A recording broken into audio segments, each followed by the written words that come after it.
switch up screens here.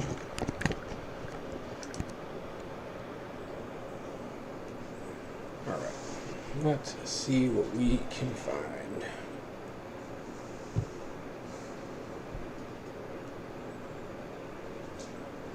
Alright.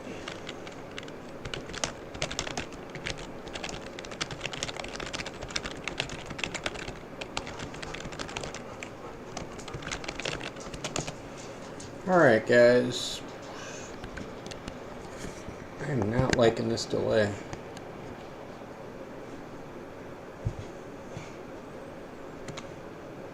Let's see here.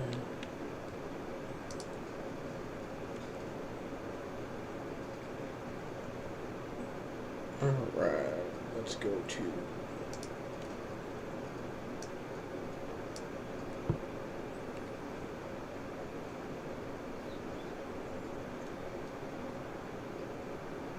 Alright, cool. Alright, I'm going to try this using the new software to see what happens, but yeah. But I'm going to try to go without the feedback headphones, so if you guys notice that I'm kind of going in and out, just let me know and I'll throw the headphones on, but I'd rather do this and just kind of chill out. Alright, we'll give it a few more moments here before we go live. It is early, I am an early bird, so you know. We'll give it 2 more minutes to see who else is going to join. Alright. Doing a little screen sharing here.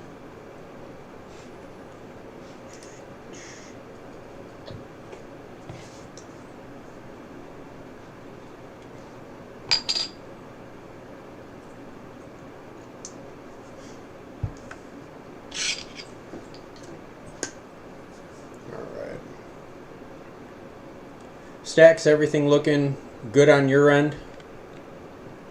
I do have about, I don't know, it's maybe like an 8-second delay here from my software piggybacking off of YouTube, so it's a little distracting, but I will see what I can do here.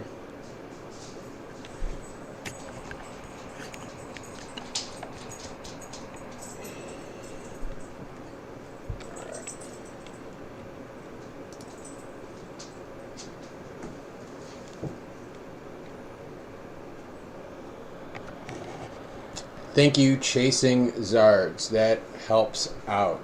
Alright, cool. Alright, I'm just doing some fine tweaking that you guys could see. Are you guys able to see my studio screen right now as I'm doing this? I just want to make sure y'all can see everything, because this is going to be a lot of fun. We're going to... Alright, cool. We're going to have some fun tonight. I think that's what we're going to do here. We're going to give it... It's 7:59 right now. I'm going to be right back to get something, so I'll be right back.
All right here.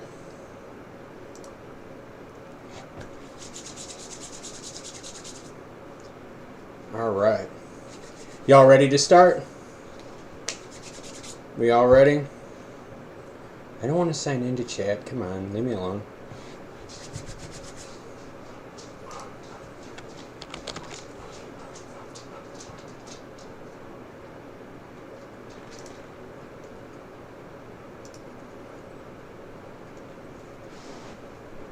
All right.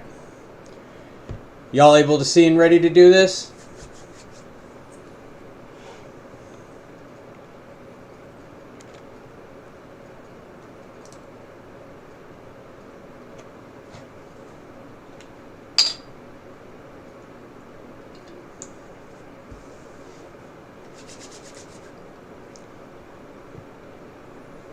All right, so I'm just trying to sync up my delay here on the screen. It is kind of a pain in the butt. I may switch formats here real quickly, but otherwise I think it is time to say F it. Yeah, I know you can hear the dogs. So I apologize if anyone hears the dogs. I'm not going to leave them outside. It's still super humid down here. They follow me everywhere, so they would just be scratching at the door, ruining the door, and yeah, I'll try to watch the background sound with the dogs, but I do have all three of them with me, so it is really cool. All right, yes, cheers, everyone. So how do we do this, everyone? Klaus, Family Hobbies and Cards. Today is Friday Night Fun. Yep, Friday Night Fun. During the week, we're supposed to bust our butts, but once that clock is punch-out time on Friday, well, and I know there's some of y'all that are probably going to be working, but hey, for Friday, for most people, right, once we punch out, it is time to have fun and time to chill out. I'm going to be showing you guys some really, really cool stuff. I'm actually going to talk about the Vegas trip and some of the stuff that happened with the Vegas trip, some behind-the-scenes stuff that I didn't want to share. I don't know. I felt bad actually looking back there because Vegas was great. I'm not going to lie. Vegas was really, really cool. But the problem I had was there was a lot of stuff that was not open in Vegas. There was a lot of stuff that was messed up in Vegas. So I'm going to be sharing some videos, right? That's why we're doing screen share right now. That's why you guys see all the funky setup on my screen. Because I'm going to be showing you guys some pictures and videos that I took while I was in Vegas. Some messed up stuff, man. Like, don't get me wrong, Vegas is open, but yet it's different. I mean, you can tell that things have kind of changed a little bit, but yeah, we'll get back to that. No worries. That's right, Stacks and Stuff. Definitely, I'm with you on that one. Total work hard, play hard environment. And again, if there is a delay, it is just between my software. I'm just going to try to plug through that. All right, guys. Everyone, I'm going to get another drink, a backup one, so I don't have to take a break here. We have 7 viewers. I'll be right back.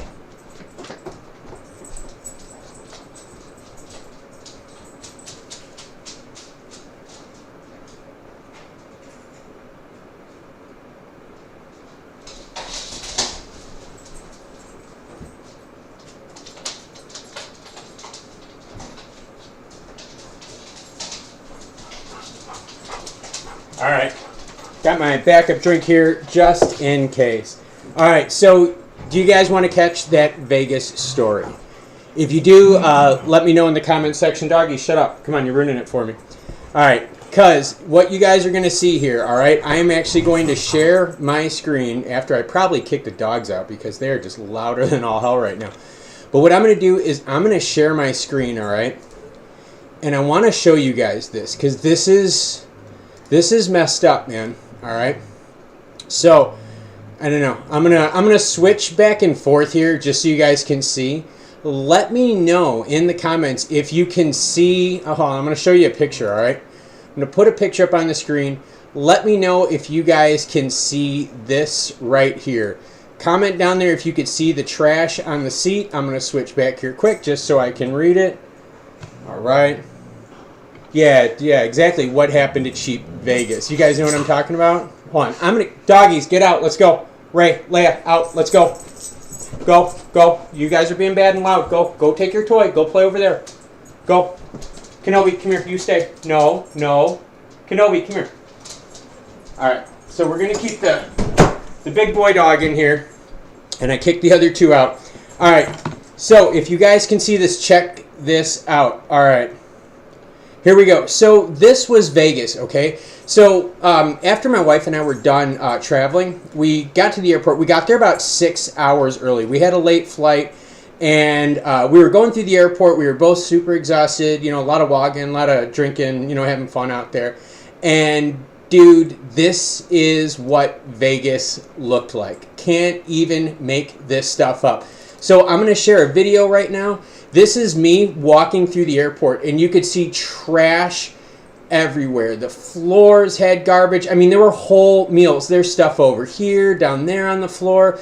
People leaving drinks all over the place. I mean, it was just a disgusting mess. I mean, like, there's literally stuff everywhere in this airport, all right? I mean, it was just disgusting. I mean, just insanely disgusting. Yeah, dude, mega trash. Joshua Moody. Yep, you are right, dude. Mega trash. I mean, it was pretty freaking rank. But that's not it, though. Just wait. You guys know I always got more. Check this one out, all right? So you guys know where the charging stations are, right? You've got kind of the divided portal charging stations. Each one of these charging stations was packed with garbage. I mean, this is exactly how it was all over the place. I could show you guys picture after picture of just open drinks all over the floor, food all over the floor. This was crazy. People just straight up leaving clothing. You could see more drinks in the background. You could see more drinks here. People just leaving stuff all over the place. It was just crazy here. This was a good low angle shot for you. Messed up story. So on the last day when we were heading home, I was so tired. I actually fell asleep on the floor. And my wife and I, we kind of found this, I don't know, like it's kind of like a roundabout section. If you've ever been to Vegas airport, you know there's certain fingers that kind of have like this round style to it. Some of them kind of split off like a Y, but some of them are kind of round. Some of them are kind of like a 5-point whatever.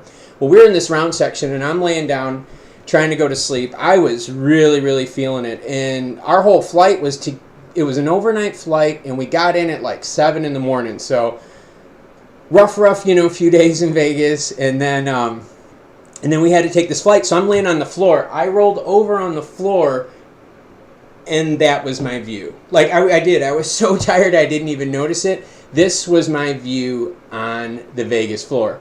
But, hold on, just let me... Well, yeah, there were tons of drunk... I was probably one of the drunk people, you know, stumbling around right now. So, I mean, yeah, it does. Doesn't it look like maybe like Venice Beach in Cali? All right, but wait. Hold up. I got more for you. So check that out. It got so bad to the point where people were straight throwing full meals on the floor, you guys. Yeah, straight meals were on the floor. So my wife's over here kind of blocking because I didn't want to be rude, right? I mean, and that's why I didn't release this right away when I went to Vegas, because Vegas had just opened up earlier that month to full capacity, right? We went to celebrate my birthday, and I like Vegas. I've been there how many times? My wife and I have been there how many times? For many different reasons too. And so when we saw this, you know, it bothered us, and we did document it, but we didn't want to show it right away because we didn't want it to kind of tarnish the idea of people coming to Vegas. And that's like why, like, even like the D Hotel, if you guys watch my room review video, I kind of complained in there about it because, yeah, the room was jacked up dirty. They had no pools open at the D. It was really, really weird and very uncharacteristic of Vegas. But you could see full on, straight up, I don't know, what are these? French fries? Right? Probably French fries and crap like that. So yeah, the Vegas story, I mean, there's a lot to it. And again, this is just, you know, more crap like that. But yeah, guys, that is the whole story of Vegas. And I mean, let's eat a whole burger and just like throw the wrapper in there, you know? So yeah, that's what happened in Vegas here.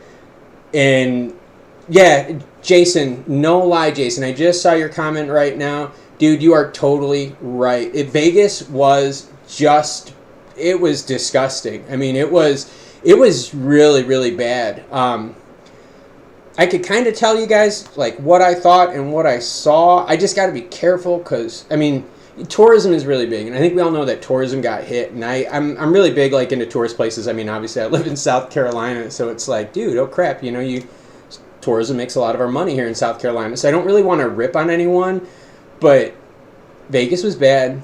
Vegas was really, really bad. It's kind of a hard story because my wife was like, hey, what do you want to do for your birthday? And we came up with the let's go to Vegas thing. So we did, right? We went to Vegas, and I think like the first few hours we were there, my wife and I, we just looked at each other and we were like, dude, this kind of sucks, man. Like, kind of like heartfelt hard. Well, yeah, they did. They probably smoked all their weed before they freaking were getting onto the plane. But yeah, Vegas was really bad. I mean, I don't know if any of you guys have been there in a while.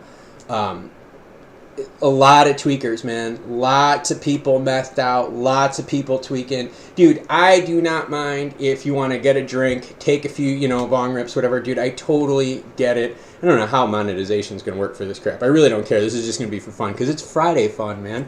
But, yeah, like, so, I mean, I don't care if you party and get down. Like, don't get me wrong. I'm not a stick in the mud. I'm far from it. But the whole thing was, guys, like, this was really, really that bad. It was disgusting, man. Like, I don't know how else to explain it. It was really, really disgusting. So that was the Vegas trip. So now part of what you guys, I'm going to show you too, I wanted to show you actually what happened in the Atlanta airport, all right? So we flew out of Atlanta, and this was really, really messed up. And actually some of the fun stuff here was... yeah, we did. We actually got hammered. My wife and I got blitzed. I mean, completely blitzed in the Atlanta airport. I've got some of the videos here that were real rough. I don't know. I guess it depends if I want to show them or not. But yeah, I do. We get really, really hammered. We actually like set the camera up. It was pretty funny. We set the camera up and we're just getting hammered. We're talking about filming intros and stuff like this, and my wife weighs all of like 105 pounds, so her drinking, is going to be a real scary thing here real quick. And, oh yeah, just a bunch of videos, us partying, living it up. That was in Atlanta. But the thing I wanted to show you guys in Atlanta, and hopefully this comes out clear, is this, all right? Due to this, blah, blah, blah, blah, will be closed until further notice, blah, blah. I would say easily 60, 70% of the restaurants easily, and that's not even overestimating. That's me being generous to give them, just benefit of the doubt. Most of their restaurants were just empty. I mean, empty. You could see here, this restaurant was completely closed. This one here was closed down. The only restaurant that was open was this one right here. And you had to wait in this long-ass line. Yeah, and it was messed up. So I tried to keep it cool, you know what I mean? And I'll roll that again so you guys could see it. But check this out. So all these restaurants, right, closed. There was only one open. And all these flights, all these people had to get there. And what's really weird is when I start panning on this shot, and again, I wanted to respect people's privacy. Check this out. Closed. That one's closed. Another one on this side was closed. This is how it was at Atlanta Airport. Most of the restaurants were closed, but just because the restaurants are closed doesn't mean you can't have a drink or two. She was doing vodka and orange juice. I had UV mixed in mine. Yeah, we had a lot of fun. I was going to say that flight was pretty rough. We were both feeling it pretty strong on that trip, so I don't know. See, which stadium is going up for the NFL? That's kind of what I'm worried about. All right, that's my point, guys. Yeah, that's what I'm saying. Like, this is my point. Is it was really bad. So I actually ended up talking to someone while I was in the Vegas airport, and basically what they told me is, long story short, they just don't have the staff, right? People just don't want to go back to work. And what's really weird here is South Carolina, right? We canceled our unemployment benefits in last week of June, I think it was. No one's taking these jobs. No one wants these jobs. These jobs don't pay enough, or they suck, or people have just gotten so used to just saving money that, dude, I mean, like, it's just not happening. Oh, yeah, the Raiders, duh. I was like, what the hell is this guy talking about? I was like, yeah, no, I get you, yeah, the Raiders. Yeah, where are they actually playing right now? Are they playing at UNLV? I'm kind of curious about that one. Let me know if they're playing at UNLV's stadium, or that would have to probably be the closest one they were doing to be UNLV. But long story short, though, Atlanta was really messed up. in terms of there was no restaurants open. The bathrooms were clean, but dude, I mean, Atlanta's the busiest airport in the United States, and there was nowhere to get food. Nowhere to get food. Yeah, Stacks. So in South Carolina, we've got 90,000 jobs right now that are vacant. No one's taking them. My wife and my daughter. What's up, Supreme Plug? I see you, man. I'm going to do shout-outs here soon. I just want to finish my train of thought because I've already, I'm not going to lie, I've been cheating. I've already had quite a few of these before I started the stream, so this is not technically number one for me. This is actually way, way higher. But yeah, so my wife and my daughter just recently went to Plato's Closet, right? And I don't know if Plato's Closet's a national chain. I think it is. But anyways, Plato's Closet, they had a sign on their door. I think it was, my wife told me they were hiring people starting at $7.75 a piece. Who the hell is going to work for $7.75? And then on top of it, who the hell is going to do a good job working for $7.75? So yeah, it was pretty messed up to see, man. Atlanta Airport was all about that, and it was rough. I'm not gonna lie. I've got more to show on the Atlanta Airport. Some of the stuff I gotta hide though because I'm working on projects that I haven't released yet. There's some really big projects anymore, so I gotta be really careful what I show everyone. But yeah, I mean, basically, you know, how do you party in Vegas, right? You take some nasty 93 proof Blackheart rum, you mix it in a Five Guys cup, just like this. You pour that, oh, I'm sorry, that's 3 of them, my bad. Sorry, that was the 3rd bottle being poured in there. Even though I did 2, I think I may have been hammered. And fun fact for everyone, yes, fun fact, I still travel with a blanket. So y'all can rip on me all you want, but I could probably out-drink you, so I guess that's how we make up for it.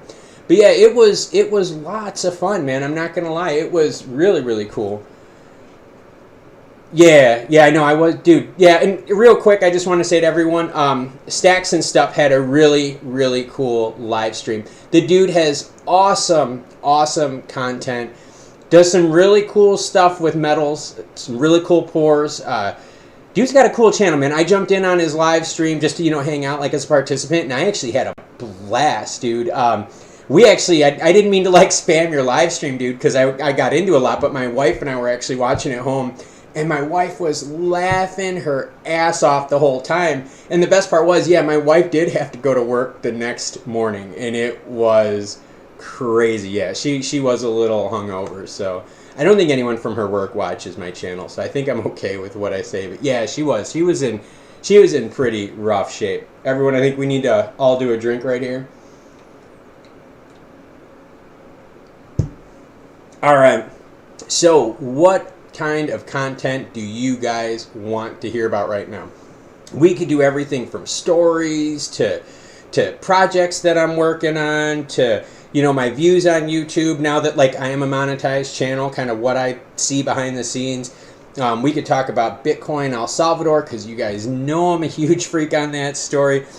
Bunch of stuff. But while you guys are doing that, right, type in the comments what you want me to go over next. I want to do a bunch of shout outs for everyone out there. So I've got Scotty Boo, I've got Jason Alt, Joshua Moody, I got Stacks and Stuff with me. In Stacks, I don't know how to do the links. I can actually, let me see if I can try to do the links here for you. Let me see if this will work. This is probably going to be the most jankiest thing you have ever seen, dude, because you get to see it live. But hold on, let me see. Let me find if I can find your page. Hold on, here we go, by Stacks and Stuff. Stacks, if this works, dude, let me know. I'm going to try this, see if this works. Yes, Stock Squatch, I did survive the hurricane. Yes, sir, I did survive the hurricane. Alright, so let me go over here. Alright, so if you guys are into stuff, check out Stacks' page. Stacks, let me know if that works. But yeah, Stock Squatch, I do. We survived. It was something crazy, man. That was really crazy. But getting back to the shout outs, I've got Michael Riley, Stacks. I've got Stock Squad, who was just hanging out with us. the last live stream when things got like way over the edge, man. But that's okay, dude. It was a lot of fun. I liked it. All right, Jason Alt. Doge versus Stellar. Who makes it to $1 first? All right, cool, man. Oh, and don't worry, Stacks. I got you, man. Thank you for letting me know that it worked. All right, so Doge versus Stellar. Here's what we're going to say, okay? Remember, Doge is more fueled by, I guess, meme token economics or tokenomics, right? Right? You got, all I need to do is just get Elon Musk to pull a schlong out, hold up Dogecoin, and boom, Doge goes to like $6. That's if he's hung. Now, if he's not hung, remember, Doge is probably going to sink. But if dude's hung, right, and he acts like he's hung, Doge is going to skyrocket. And then I get stuff like these little gloves and sometimes... Oh, sorry, Stacks. My bad, guys. All right. Let me know. Is this working here? Can you guys see me all right? I'm going to blow that out right now. Let me know if you guys can see me okay. What? What? I can't even... Taxes running over you. All right. Oh. Oh, boy. All right. Are you guys able to see me now? Right? I just want to make sure y'all are able to see me right now. Let me know.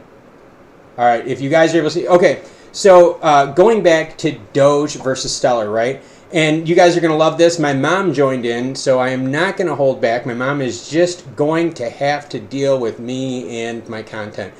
But, yeah, Doge versus XLM. Remember, Doge is... It functions off like hype tokenomics, right? And what I mean by that is the functionality of Doge builds very heavily upon that meme culture and that momentum swing play. It is totally, totally different than what you think for an XLM.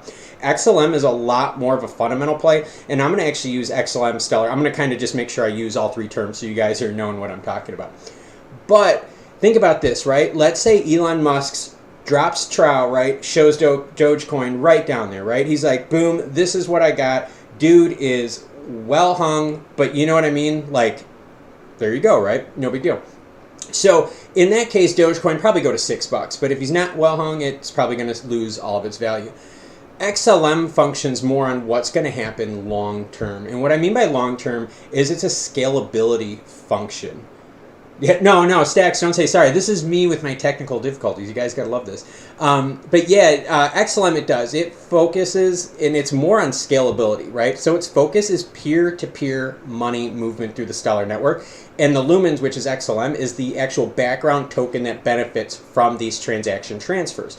So now that being said, where is XLM actually going to start developing more and beating Doge? It's as things just start growing, right? That is how this is going to work. It's going to start growing. Now, that being said, remember, Stellar now, I'm going to throw this out there. Stellar does one massive project every quarter, okay? And right now, we're in the beginning of the third quarter. Not much going on right now, especially after the 4th of July. People are going to just chill out for a little bit. But they have 2 big projects left to launch this year. The Stellar Development Foundation, that's their goal, actually, is to launch 4 projects this year. So if you go into their roadmap, you'll actually see all that stuff. And I don't mean to be dorking out, but I really like the Stellar Lumen stuff. So what ends up happening is the functionality of Stellar is going to be hardcore based upon scalability and usage. So which one will get to $1 first? Honestly, I'm going to have to say XLM. I really believe it. And it's going to get to $1 and probably hold its value there for a while. But again, any of the coins that we're talking about, I think we really have to go through that regulatory crap first for anything to come out of it, right? Because until regulatory stuff gets ironed out, I mean, like everything gets ironed out. We start getting ETFs that are full coin spreads, whether they're altcoins, you name it, right? Decentralized coins, however they want to do their ETFs. Once you get like ETFs and more trading functions like that, it's going to be a really big move for the altcoin community. So for me, and give me like 2 seconds here, my big fat dog is hitting the studio light, so you're going to see the light bumble a little bit. But yeah, so I mean that's totally what's going to happen, right? Now again, like I said, at any time Elon Musk can just put Doge by the wing and make it go to the moon if he's well hung, but I guess that's kind of how it is. And actually here, if you guys want to see something really cool with Dogecoin, here, I'll show you something really, really neat. So we're going to switch up screens here, okay? And what we're going to do is we're going to go on to Google Trends. And I highly encourage you guys to check out this video on Google Trends, all right? And please, if you can see Google Trends up here, because I'm new to this kind of stuff, let me know in the comments if you can see Google Trends up here, because I'm going to start showing you guys something pretty interesting here. All right, so let's type in Doge, all right? This is what I'm talking about, okay? So this is the popularity of Dogecoin as a Google search term functionality, okay, over time. You could see that it does suffer from a lot of the hypes and dumps, right? What's really weird though is watch this, all right? And remember, when you guys are doing this stuff, okay, if you're searching on Google Trends, make sure you're using search term to search term. Don't go to protocol or anything like that, all right? So now this is the difference. Check that out. That is how much more popular Doge was in terms of its searched nature on Google Trends versus Stellar Lumens, okay? Yeah, check that out. Way, way more popular, right? I mean, how crazy is that, right? Way, way popular, way, way more popular. But popularity, it like I said, it functions like a meme token. So it's not going to carry the same weight that Stellar is going to have in the long term. So one of the other things too, if you guys again didn't see it, and if you're Stellar Lumens fans, and I can always do more on this, but you always want to make sure you're using different terms here too. So again, you can see more people search Stellar Lumens than Stellar XLM. So just make sure that when you guys are kind of comparing data like this to see what your next pick evaluation is going to be, make sure you're always going term to term and your time frame is accurate too. All right, cool. What'd you guys think about that? Wait. So you think he's gonna pump Doge, huh? I don't know, man. I guess like Elon's bugging the crap out of me, dude. I don't know how else to put it, man. Elon is really, really bugging the crap out of me because I don't know. He just says some of the dumbest stuff at the same. The guy is brilliant. Which, by the way, if anyone didn't know, Elon just got the tunnel. It was an underground tunnel somewhere in Florida. He just got the contract for that, and now companies have 30 days to beat his bid. But he's a big Lean Six Sigma guy, so yeah, he is going to pound them out when it comes to price. So I think Elon is going to really do a good job with that. All right, so who do we all have right here? We've got Stacks, Joshua Moody, Michael Riley, Stock Squatch, yep, hanging out with us. I don't know if my mom is still here because, man, I don't know if my mom wants to hear some of this kind of stuff here. But, yep, what else do you guys want to talk about? We could do all sorts of cool stuff. I could tell you what actually happened to the boat on the coast. I do have that available. Whole bunch of stuff. You guys just let me know in the comments what we want to capture. But yeah, Michael, I'm with you. I'm a long-term investor. I've preached it on the channel a lot. I have a 3-year time window with the majority of my investments. I do play short-term stuff, and I do play shorts too, but I'm actually a longer-term window kind of guy.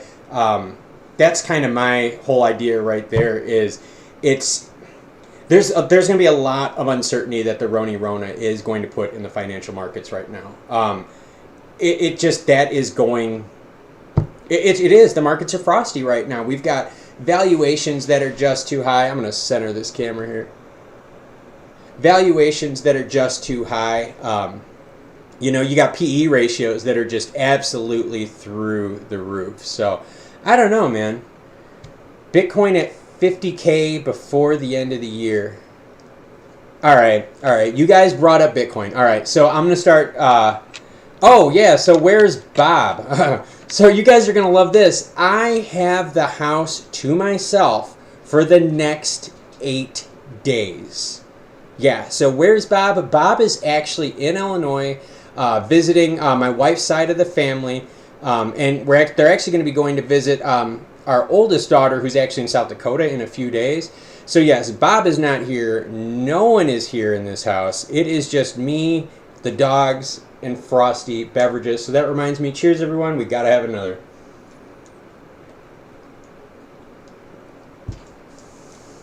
All right, so let's talk about that Bitcoin, because Jason said Bitcoin 50K before the end of the year.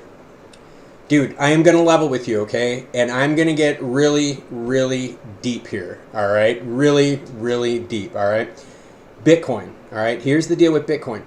The whole Bitcoin El Salvador story is bigger than... Well, yeah, no, even when the cat is here, I'm a complete moron. So, I mean, now granted, I'll be more of a complete moron. Like, for instance, I'll spend 24 out of 24 hours of a day, you know what I mean? Like, hanging out, being a complete moron. But yeah, when the family's here, I'm still a moron. I'm just not as bad of a moron, or I'm just not a moron for as many hours. But yeah, okay, so let's talk about Bitcoin in El Salvador. And thank you, everyone, for the comments. It is super awesome to see you guys all joining me here. But, so Bitcoin El Salvador. So El Salvador declared Bitcoin legal tender. And basically what the government is doing is telling vendors, people, hey, you have to use Bitcoin just like you would the dollar. And for those that don't know, El Salvador uses the dollar as their national currency. Yes, the actual US dollar. They actually use the US paper currency and the US coins. It's really, really goofy. So anyways, they now have made Bitcoin as legal tender. And what's really neat about that is they're going to do it, I thought it was September... Oh gosh, September something, September 7th, 9th, somewhere around there.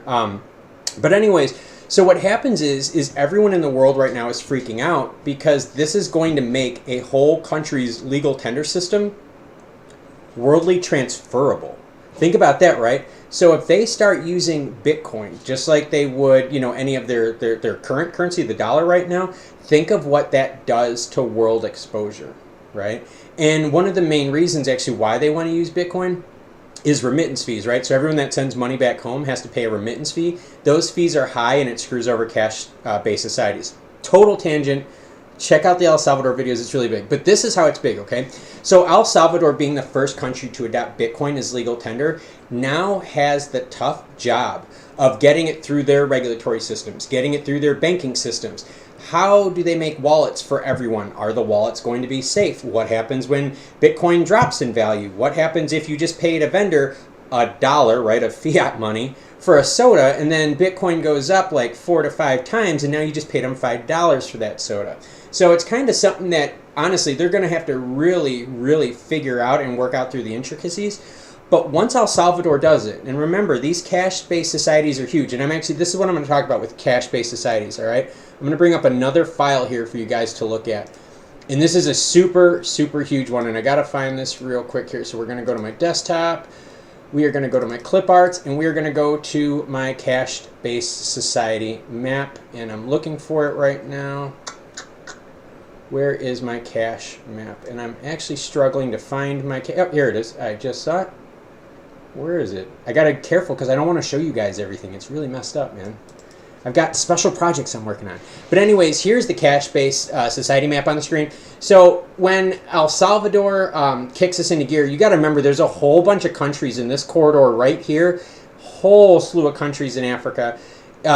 Asia, Pacific, the emerging countries. Tons of people here use cash. And blue is cash, orange is non-cash based transactions. Even Eastern Europe, right? What we grew up with is like, you know, the bloc countries, right? The Eastern European bloc countries. They're huge cash-based societies too. So once El Salvador over here starts taking care of the legalization of it, it is going to create a snowball effect, okay? And what's going to happen is other cash-based societies, other countries that are struggling, right? Think of Venezuela. Dude, you guys, look up Venezuela's inflation and what's happening and tell me, all right, so if Bitcoin goes down 20%, you think these people care? No, their inflation rates are like 15, 20,000%. It's disgusting. I think one of the stats I saw at peak, their inflation was over 300,000%. Think about that, 300,000%, their currency got devalued because of inflation. That is nuts. So yeah, once Venezuela does this, and once once El Salvador kicks all this Bitcoin stuff into high gear, other countries are going to follow, and that's actually why the U.S. is blocking this. Because look at the U.S. The U.S. is not in the same ratio, right, as Latin America. It's just not, right. They don't want that, right. The U.S., your Western European, they do not want that. They don't, because that gives more control to the people, right. That gives us more, I don't know, more control away from a fiat-based currency pumping government that everyone is dealing with. Because look, it's not just the United States, right? Bonjour, bonjour mes amis du Nord, Montréal, Quebec, et autres, or tous les autres, right? So even my Canadian friends up there, you guys, they're pumping money in their economy like crazy too. It's all just fiat crazy based pumping, man. So yeah, totally crazy how that all works. And I mean, it is just nuts. So yeah, the whole Bitcoin to 50,000, if Bukele and El Salvador can knock this out of the park, they pave the road for every crypto investor out there. I'm talking about everyone out there. This is going to be a huge story, and that's actually why I've been covering it, because guys, this is affecting all of us, right? This is going to affect all of us, because we all know that as of right now, all the altcoins are following Bitcoin. And since we had so much of this financial talk, we have to kind of chill out and have a beer, because like I said, this is Friday fun. I don't mind doing the crypto stuff, because for me this is fun. But all right, so Michael, for which part? For the Bitcoin legalization, or are you still talking more about Stellar? Let me know, and while you're doing that, I'm going to open the door, and I'm going to see if my other two dogs are going to be good here. No. Get out of Bob's room. Go. Bad dogs. All right, sorry about that. All right, so yeah, Michael, let me know real quick. You talking about XLM? Let me see. I'll put that up here in the comments. So which one are you guys gabbing about? Okay, Bitcoin. I'm glad that you asked. Okay, so here, let's do this, because I don't want to mess you guys up. All right, here, let's go to so you can see what I type right away, because everything's in purple, right? All right, so I'm going to try to see if I can find the exact date. Let me see if I can find out what the date is. Hold on a second. I can speed read through this. But anyways, it's going to be shortly after. And the reason I say shortly after is because, think about this. There's going to be something that happens, right? Let's see, when they go into effect. Whatever. I'll try to... I can't type and talk at the same time. But anyways, so what I'm saying with the whole Bitcoin legal tender thing is that what's going to happen is this. So they're going to go through the approval process, and I'm pretty sure it's September 7th or 9th, somewhere around there. Because it was in June 9th, and they gave 90 days. So we go June to July, July to August, August, September. Yeah, so September 9th, right around there. Once that kicks in, there's going to be some story where everyone... Oh my gosh, El Salvador, Bitcoin legal, holy crap. Not like the whole world doesn't know about it, right? But there's going to be this pump when that happens. And you always know that there's going to be some Western power out there, the United States, most likely, that are going to try to screw it, impose sanctions, or do something, right? Which is going to give it one last time to crash. And then I believe from that point on, your floor is going to be restored, because El Salvador has backing from Russia and China. And don't get me wrong, I love the United States. We do not stand a chance in hell financially against Russia and China together. There is no way in hell. So yes, the United States could impose sanctions. And I'm Jason, you're right. If they don't keep the date, right, that would be it, right? If Bitcoin, if let's say, just say, if they can't make the date, right? If they can't make that September 9th date, Bitcoin would just plummet, and altcoins would everything would just go to total shit. I would buy. That would be my buy signal, because you would never get more mass hysteria like that. And again, they're the first country to do this. Do I expect this to go smoothly? No. That's why I think I'm kind of short-term bearish about it, because of what they have to go through.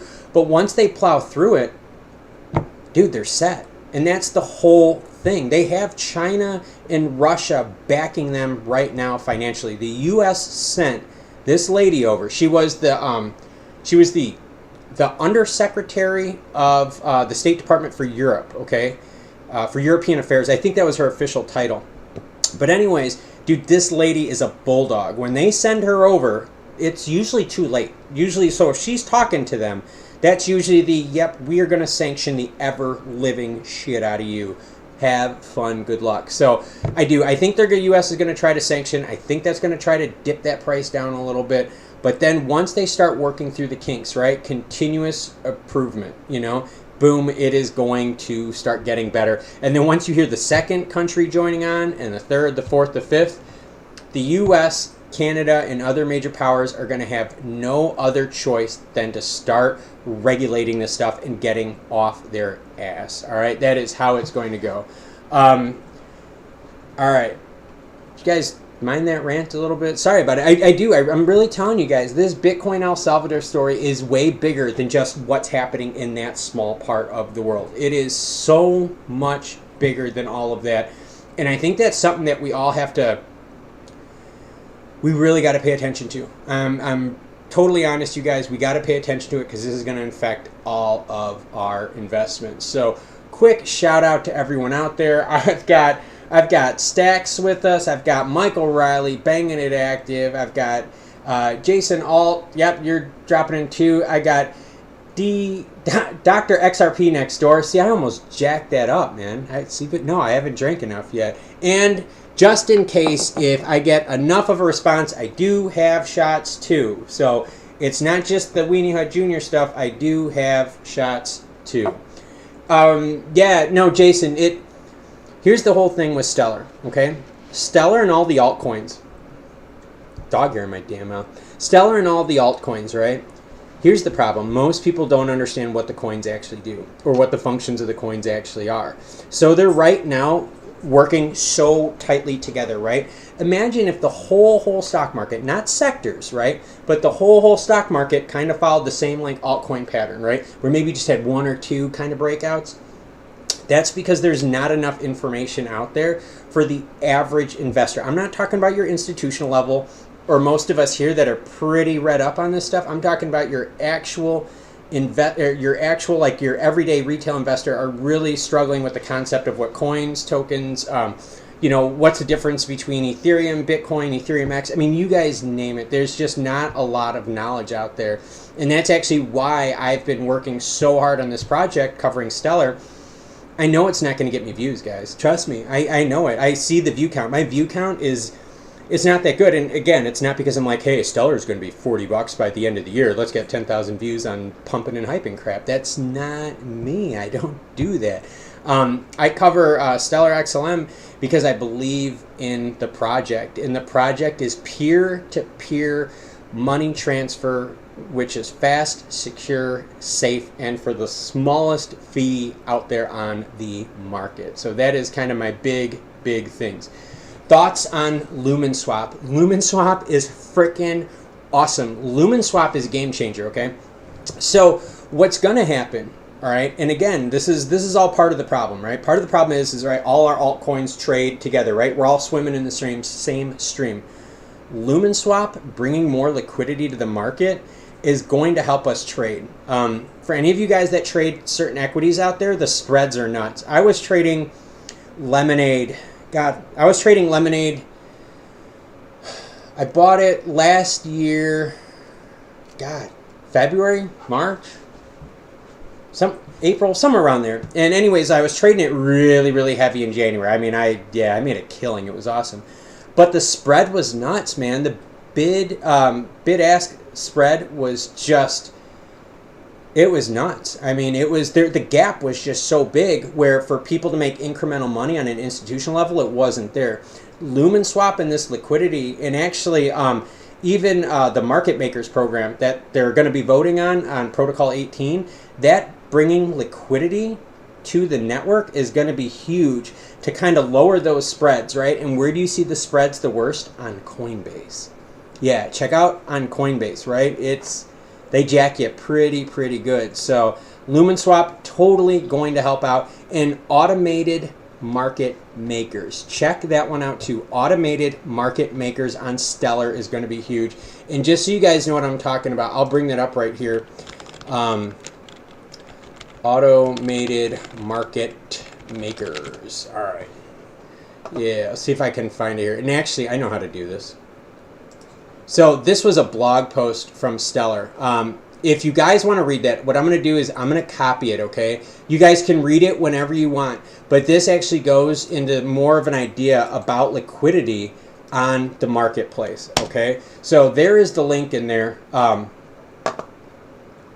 Algorand seems to be steady. Dude, I don't bullshit people. I don't really follow algo too heavily. I really don't. So, I mean, I don't want to just look at one chart and like shoot from the hip and act like a pro, because I'm not a pro on algo.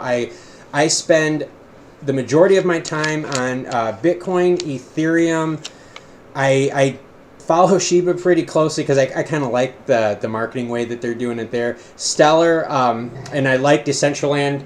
And I do keep my ear to the ground with Ripple, because remember, Ripple is going to be the banking version of what Stellar is.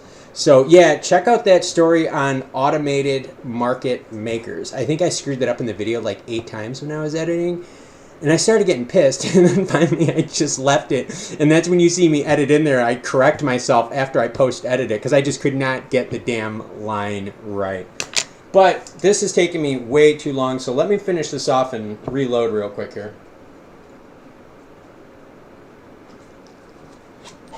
All right, so we got rid of that one. All right, let's load in our next one here. Going 2 at a time so they at least stay somewhat cool in the fridge. And my dogs are down here doing weird stuff to each other. But I am not going to show you guys on camera because they're just weird dogs. All right, so what else do you guys want me to go over? Man, there's so many things we could go over, from stories to the past to more stories about Vegas, because I do have some real messed up stories about Vegas. And it might even actually include people that watch the channel, because I did run actually into some crypto traders out there, and we exchanged information when we were hanging out one night. So that's kind of a funny side story. But yeah, let me know what you guys want to talk about. Otherwise, I'm just going to keep drinking right now while you guys tap with the fingers and let me know what you want.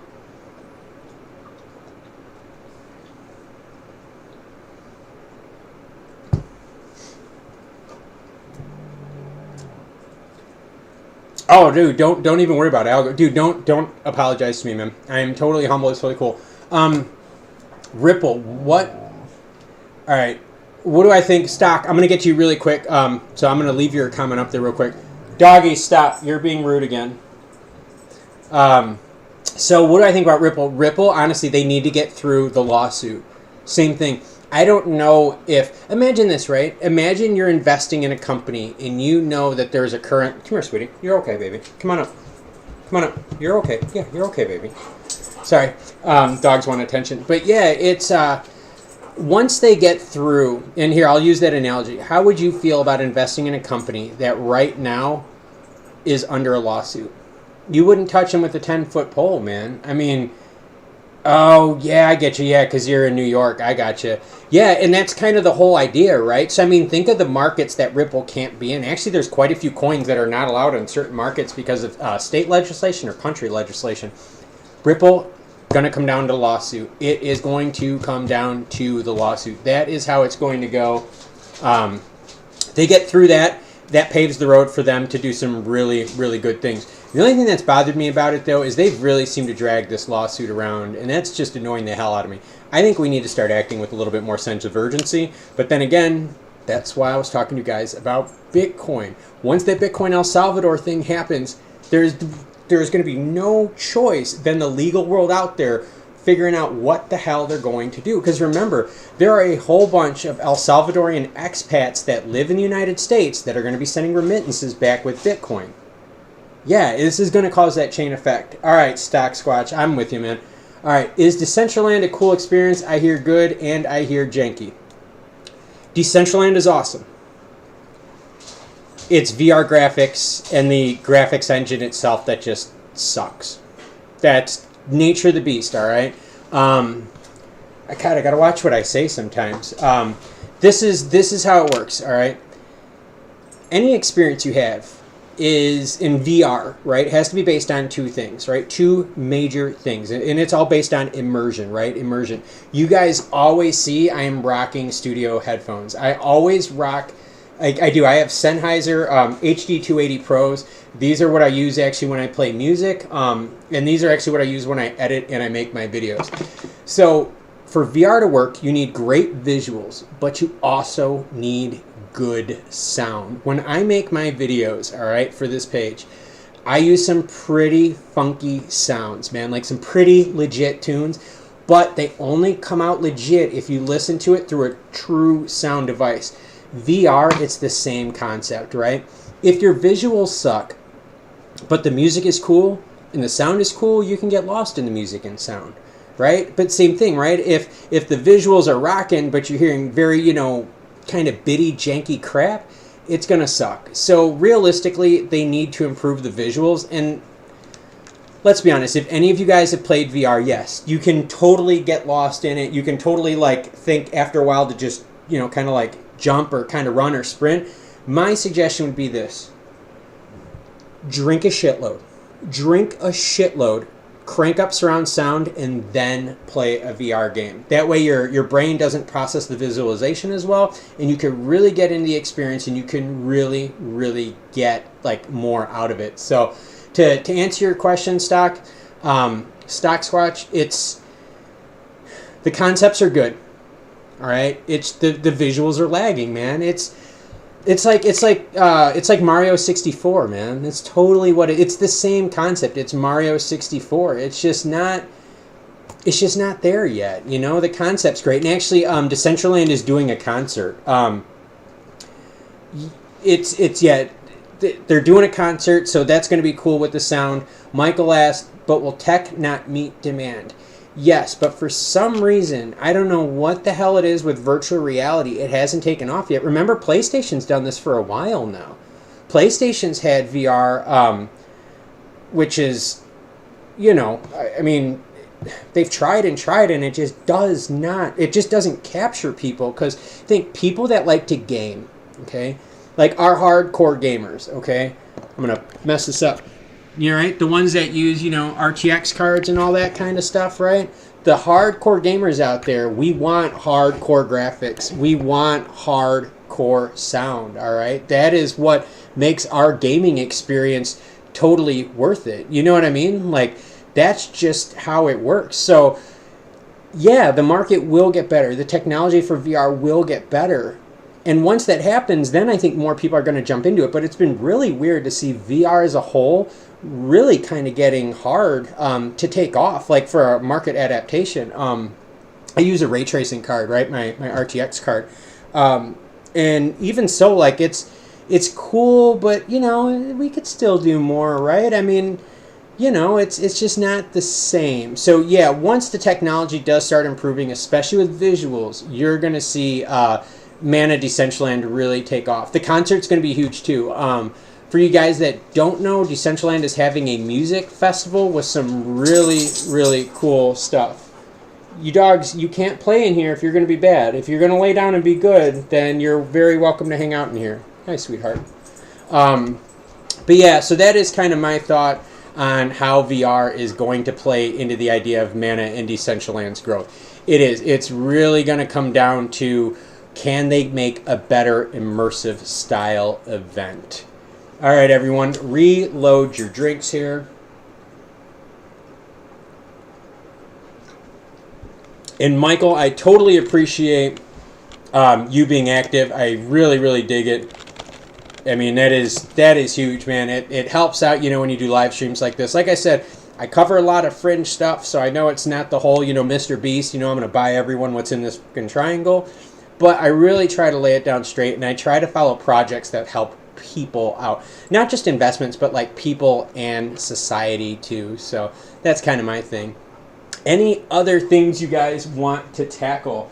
I've got some of my baseball cards with me here. Bob either took his Pokemon cards or it's hidden in his dirty ass room. I don't know. He said he cleaned his room, but like every kid, they just sweep the stuff underneath the bed and just load up their shelves.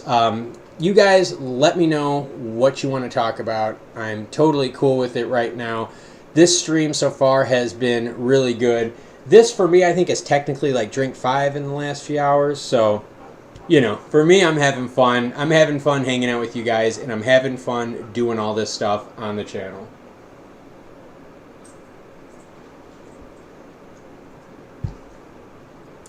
All right. So, what I wanted to talk about, right? And I'm going to get out of this right here. I'm going to open up this window here. We are going to talk about what happened. Yeah, Hurricane Elsa, right? We are going to go to the storm track. Watch this. So I'm gonna show you guys actually what happened here, and actually what happened to us. And I think I may even actually have a file for it. Let me see if I can find you guys a file for this one here. All right, so let's go to desktop, clip art. I have on my phone, and I don't know if I transferred it yet, but I have on my phone the storm path that I was following in the middle of the night, and it was messed up, man. I was nervous as all get up because the storm was going to just hit the actual marina like dead on. And actually, I got my phone. I don't know, maybe it'll work. I'll try to show you guys the picture on my phone, but let me see if I can find this here real quick. But anyway, so what happened with the storm, right? So the hurricane path, and I'm gonna try to pull up an image real quick here because it'll be easier than looking on my phone. So what happened here, all right, is our boat is right down here, okay? It is like literally right down, and they call it like in the armpit is what they call it, okay? And actually, I'll show you right now. Let's go to Google Earth. All right, so we go to Google Earth. I love Google Earth. Dun, dun, dun, dun, dun. Here we go, Google Earth. Let's do this. So anyways, the storm, right, was coming right through here. When the storm hit about right here, right in Georgia, it made a sharp turn. The bands of storms made a sharp turn in. And holy crap. So now let's search for something. And I'll show you guys where we are. We are this one right here. So here we go. Dataw Island Marina. We are on the water. So, yep, that is where the marina is. And so if you zoom out, right, to see where we are right here by open water. Yeah, we're right here by open water. So the marina itself, right, I mean, we are darn close. It is about, I don't know, it's about 14 nautical miles for us to get to blue water, right, to get out here, and we're right up in here. So when that storm came, the storm made a sharp turn this way and was actually blowing right through Port Royal, Beaufort, St. Helena Island, and that's where we keep the boat. And what was crazy was, so our boat is always in the same spot. You guys are going to love this one. Our boat is always right here, right? It's always in this area right here. Kind of cool. That's actually pretty neat. I like that. Yeah, right in here, okay, is where our boat always is. And the storm direction-wise was coming this way. So I was really nervous that our boat wasn't going to be protected, you know, with the winds coming in this direction right here. But luckily, we did okay. I called the marina. They got back to me. They said, hey, everything is okay. Don't worry about it.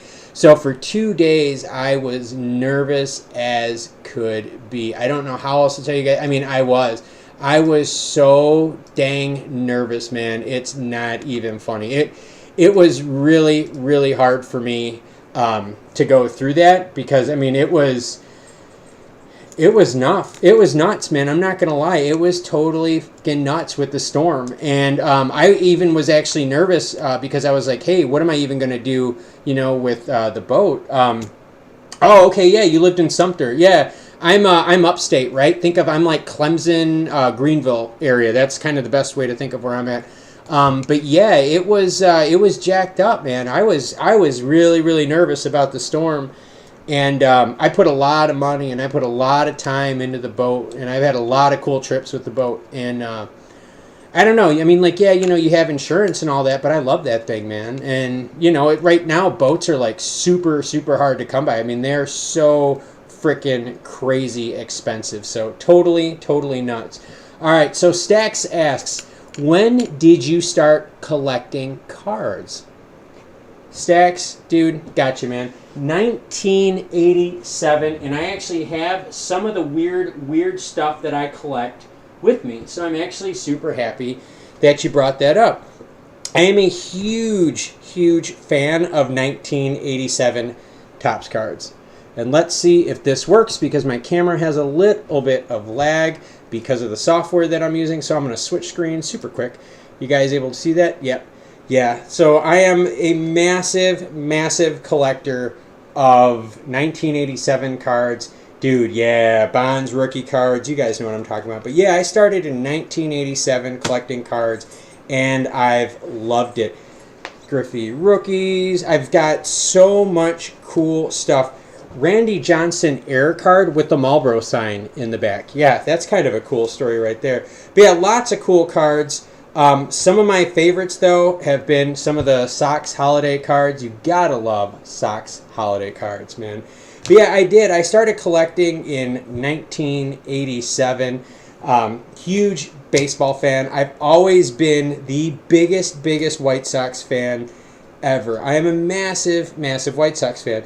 So much of a White Sox fan that I actually ended up marrying a girl from the south side of Chicago in Bridgeport. Yes, south side Irish wife. One of the most petite chicks I've ever met, but she would mess your ass up. I would not quit that girl if it meant my life. So my kids are kind of screwed because, yeah, when mom's pissed, mom is pissed. But the card that I really collect, and I'm only going to show a couple of them because telling you, this is you're getting into my favorite stuff now. My favorite card of all time, Pete Rose. Yeah, buddy.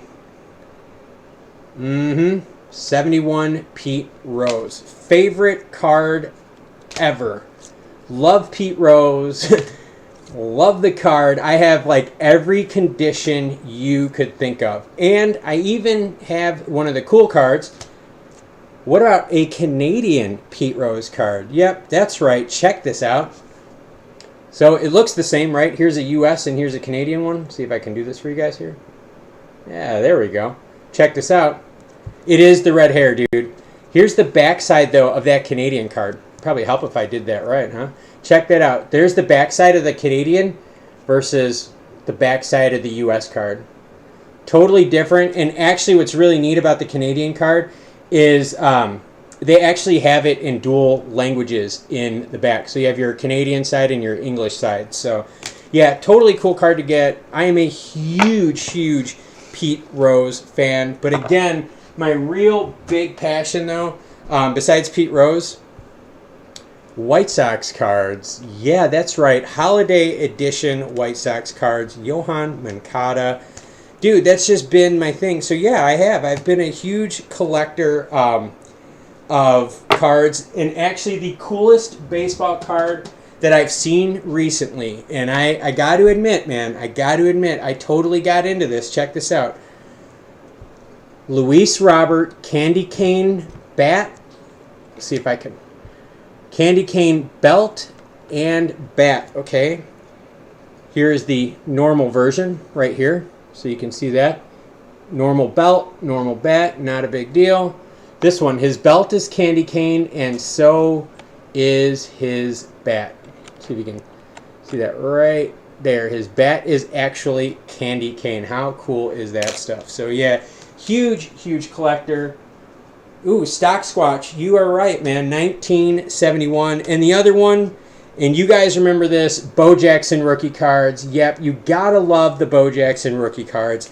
How can you not like that? So yeah, I did. I started collecting in Jesus Christ. No, I did not start collecting in 1971. What the hell is wrong with me? Started collecting in 87. Been doing it since.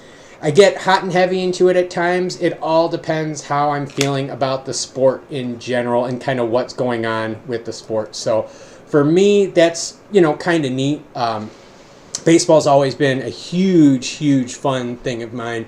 Actually, my wife is actually going to be going to the Sox game when she's out in Chicago here. So she's going to be seeing the Sox play against the Houston Astros. So that's going to be a really neat frickin' thing. So checking in with everyone right now. We got, yes, Bo does know. And dude, how good could Bo have been if he did not blow his shit out? I mean, how many athletes, actually, how many managers, or and I mean by athlete managers, would allow their athlete to play 2 different sports, right? How many? All right, put him in the Hall of Fame. You damn right put him in the Hall of Fame. Dude, they've got guys in there that have been beating their wives. They've got, raging alcoholics. I mean, you name it, man.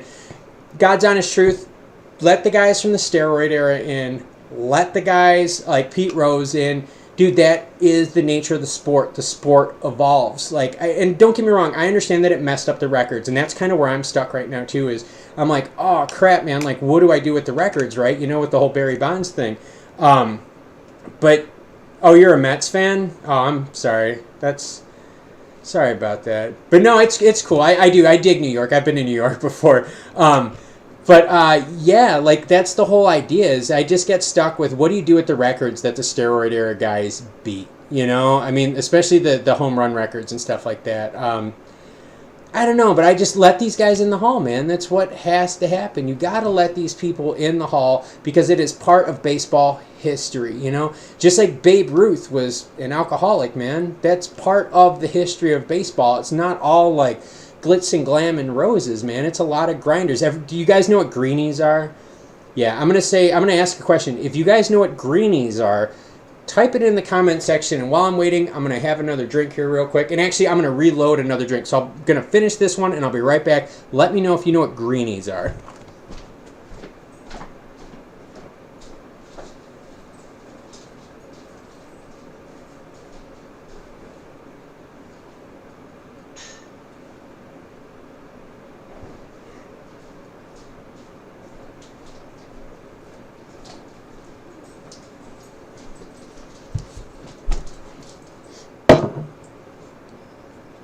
All right, I'm back.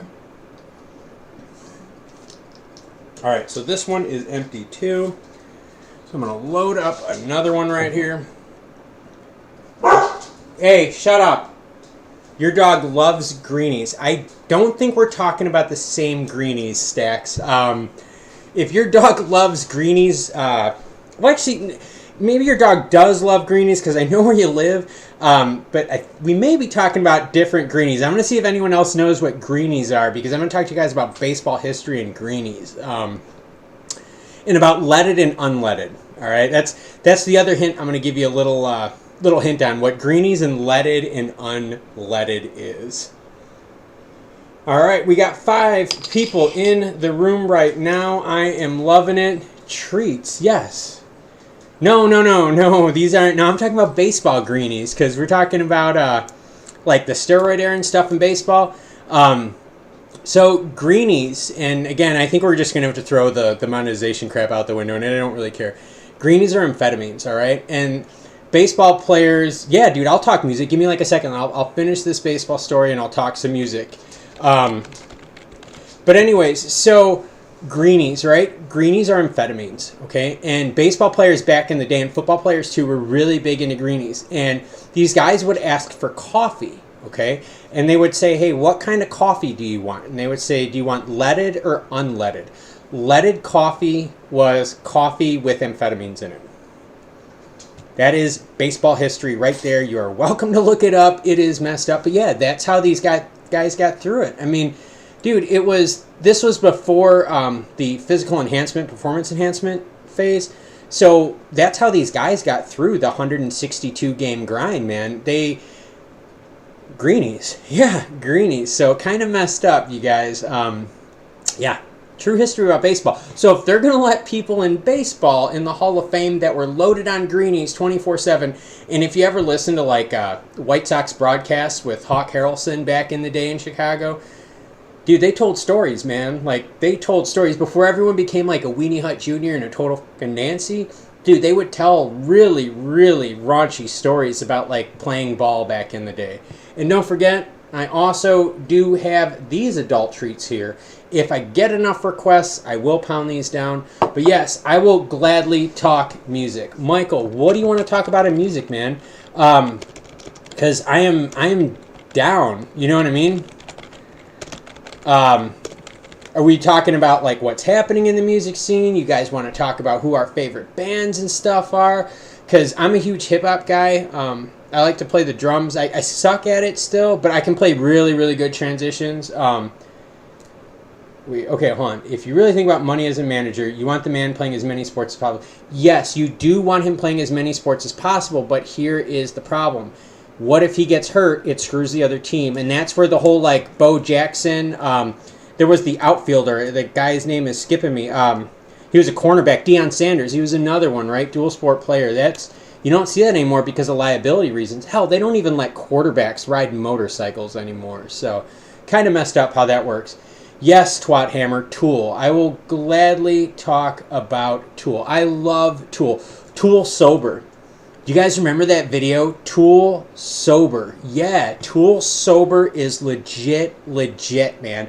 It was like a weird claymation video back in the day, but was so messed up, man. And in fact, right, I do love music. I actually keep a pair of sticks on my desk right here. So if I'm feeling a certain beat, I'll just start playing, and then what I'll do is I'll transfer it over to drums just to kind of see if it sounds good in my head, if it sounds actually as good on the drums. All right. So, yeah. So music and bands. I'm a huge heavy metal fan. I grew up as a kid watching Ricky Rackman, Headbangers Ball, man. Everyone loves Ricky Rackman, dude. How could you not love Ricky Rackman? But yeah, I did. I grew up, man. Megadeth was a big fan of mine. Huge Guns N' Roses fan. I am a massive, massive Korn fan. I'm actually going to see Korn with my wife here. August 9th, I believe it is. We're going to see Korn and Stained in concert. I'm a little bummed because you can ask my wife. My air drumming is fucking awesome, and same thing with my air, Vijay pounding. It is in titties too, man.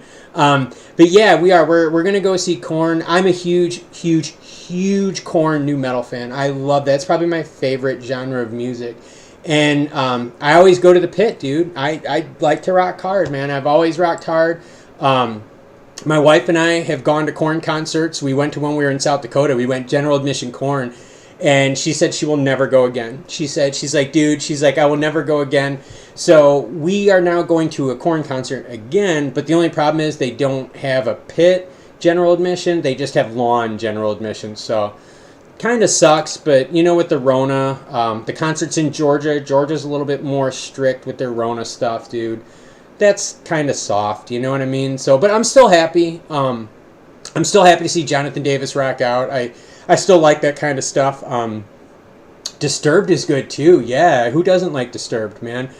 Seriously, Faith No More. I'm telling you, you got to roll back to the tunes from like the mid '80s, probably like '86, '87 is when it got a little less electronic and a little bit more metal, and then kind of like the new metal blend started happening. Big Beastie Boys fan. A lot of intros, I draw my inspiration from Beastie Boys. And actually, that's actually how I build my videos, you guys. I chill the F out. Stax knows what I'm talking about. It's not just Booze Cruise over here, guys, right? It's not just Booze Cruise. We play like big kids over here. But yeah, like, I jam out to music. And in fact, I hope I don't have porn up here.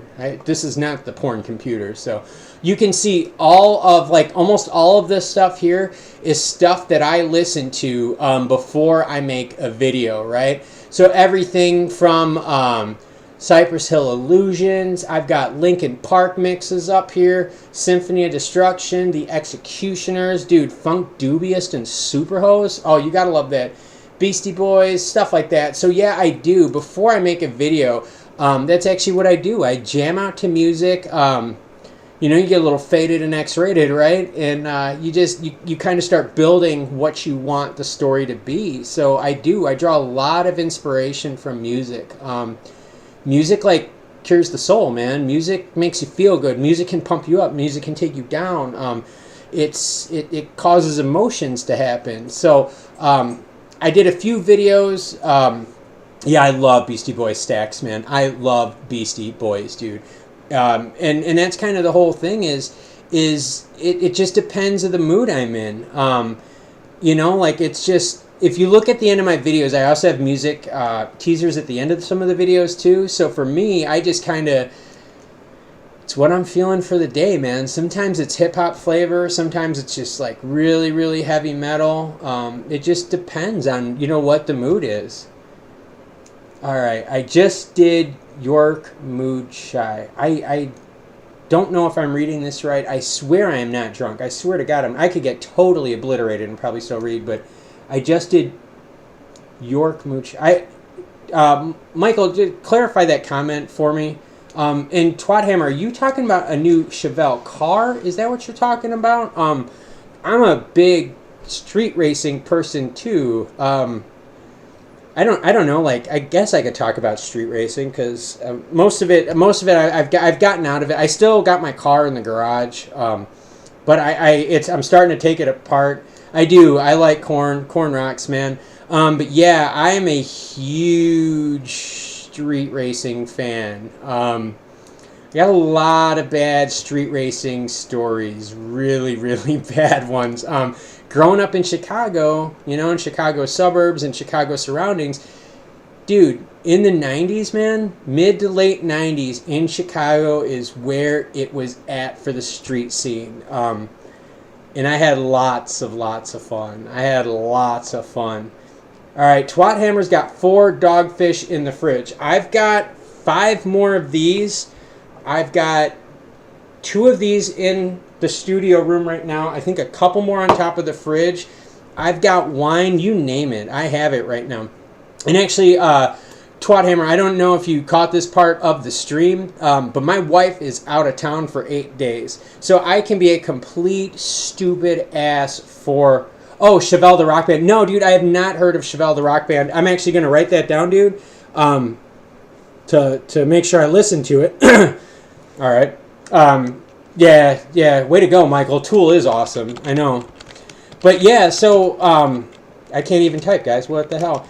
But yeah, what I was saying was, you know, with the whole music thing, with the street racing, yeah, I mean, you know, you got to have fun, man. You got to have fun out there. So hopefully you guys are having fun. Hopefully this Friday fun is nice and enjoying for you guys. But as I was saying, Twathammer, yeah, dude, I am home alone. You know, obviously I still got my dogs because them things are going to be with me ride or die, right? So yeah, I'm home alone, so I can be a complete and absolute moron 24 hours of the day rather than 18 hours of the day when the family is here. So I could say stupid things like, would you guys just shut the fuck up over there? And see, no one's listening. You're all fucking stupid.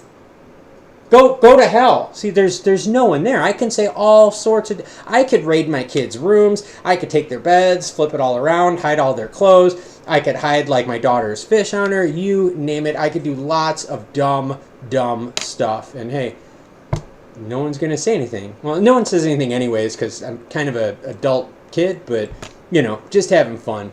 But yeah, I did. I wrote that down, Twathammer. I wrote it down up there on my notebook to listen to Chevelle the Rock Band. Because, no, I got to be honest, I had not heard of them. So it is on my notes at the top of my notebook up here. Man.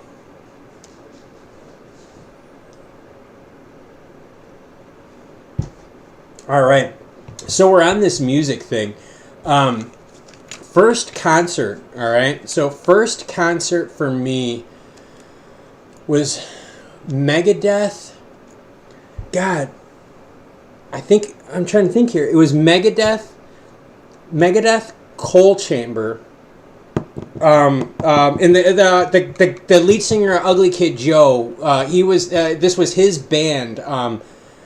Holy shit, 97, 98. Damn it.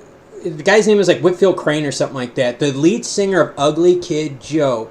He had a separate band. Damn it, I can't think of what the hell the band's name is. But that was my first concert. It was Coal Chamber. It was Coal Chamber, Megadeth, and whoever the hell the lead singer of Ugly Kid Joe had like his separate band, and it was kind of like I don't know, man. Like it was kind of rock, but then like they would play some real soft melodies, and people would kind of like wang out a little bit. But it was pretty cool though. Pretty legit concert. We actually ditched the last part of school that day. Totally loaded in the car.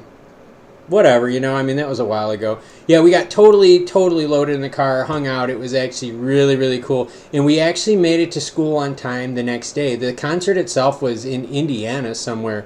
Dude, that's like 24, 23 years ago. So yeah, kind of don't remember that one too much. But yeah, that was actually my first concert. So yeah, I'll always talk music, and you know, music is my inspiration. And for those that don't know, I was really big into bodybuilding. Like I followed the sport, but I also all right, Twat Hammer's first concert, Scorpions and Bon Jovi. Yeah, dude, that'd be pretty freaking cool, man. I heard he had like really good energy on stage, and that's what makes a really legit in concert. If the guy can rock with energy and just keep bringing it. But yeah, I mean, I've had a lot of fun. But yeah, I did. I was big into bodybuilding and stuff like that, and music fueled me through that, man. We had to. I actually competed on a really high level, like a freakishly high level, and yeah, music got you through. You had to pick a song to kind of do your routine to. You had your songs that you would work out to and you would jam to. I mean, you know, no matter what the pain was, right, you always knew you could find that certain song of yours just to pump you up and just kind of rock you out for a while. So, I don't know, huge fan of that stuff. But yeah, we've got Stax, Michael Riley, and Twat Hammer hanging out in the house. Again, if there's anything you guys want me to cover, we can chart stuff, we can research stuff, we could tell stories of some of the shit I did back in the day. I could show you guys some of the bodybuilding photos, because I know people would not believe me, but yes, I had a really crazy sports past, and now I'm kind of like the beat up older guy, even though I'm not that old. Yeah, I do. I've got the beat up body older guy. So yeah, if that is something you guys want to see, I could definitely buying a laptop tomorrow just for Friday Fun Days. Well, thanks, Doc Squatch, man. Hopefully you like it. I'm trying to learn the format because I want to make sure that, like, I know a lot of people use their cell phones, right, when they're watching stuff. I actually have, like, a full monitor thing behind me here that you guys can't see. Oh, iPad. Yeah, I got you. I'm not an Apple guy. I'm an Android guy. And obviously, as you can see, I'm a GeForce RTX MSI guy. I'm actually a full MSI guy, so I'm a big MSI fan. But yeah, it's music does, man. Music plays a whole bunch of roles in your life, dude. Like, it really does. So for me, like, music has always been just something I've jammed to. College for me was really rough. College was really rough. I had a lot on my plate. I had a lot of family shit that was going on. College was fucking hard. I used music and other 4-letter words, 5-letter words if they're plural, to get me through. And yeah, I mean, dude, that's just how life is sometimes, man. You know, it's how it is. But dude, music does get you through. The one band I wish I would have seen at their prime would have been Guns N' Roses. Swear to God, man. Guns N' Roses would have been the concert. Yeah, thank you, Stock Squatch. Stock Squatch looked it up. Yeah, that was legit shit back in the day, man. Like, I was in my off season, Stock Squatch, I was 268 pounds, man. To put that in perspective, that is 96 pounds heavier than where I'm at right now. So, I mean, that's pretty fucking jacked up, man. Like I was pretty gassed to the gills. We've got Twat Hammer watching Back to the Future. Which one are you watching, dude? Are you watching the original one? Because the original one I thought was really good. The one where they go out west, I don't know, man. You kind of lose me on that one. But the original one, sniff up some 4 letters. No. This was, dude. Okay, so Twat Hammer. I don't know if you know this story about me. What are your feelings about being a drummer? About the passing of Neil Peart, dude. Sad that Neil passed. Gonna be honest with you. I was also sad. And when the dude from Korn busted his hands, man, he played so hard he jacked his hands up, dude. Guy was young, and his name is just skipping my head because like I said, I'm starting to feel a little bit. But yeah, it was rough stuff, dude. It really was, man. That dude jammed hard. But yeah, Twat Hammer, my past, what you suggested would probably have not been a good idea considering what I look like in the past. I was a tank, dude. Like, I was a legit monster. Oh, dude, you are watching OG Back to the Future. All right, do you guys want me to kind of show you what I'm talking about with back in the day, like what I used to be like back in the day? If it's something you want to see, and this is going to scare the ever-living shit out of you guys, but I'm telling you, this is really cool. I'll expose it to people on the channel. People at my work knew about it, so it really wasn't a big deal. But if it's something you guys want to see, comment down there. While you're commenting, I'm going to hydrate. And I actually lied. I also have a mixed drink, too, if this gets too Weenie Hut Jr. for me. So I'm going to kind of swap to this one here.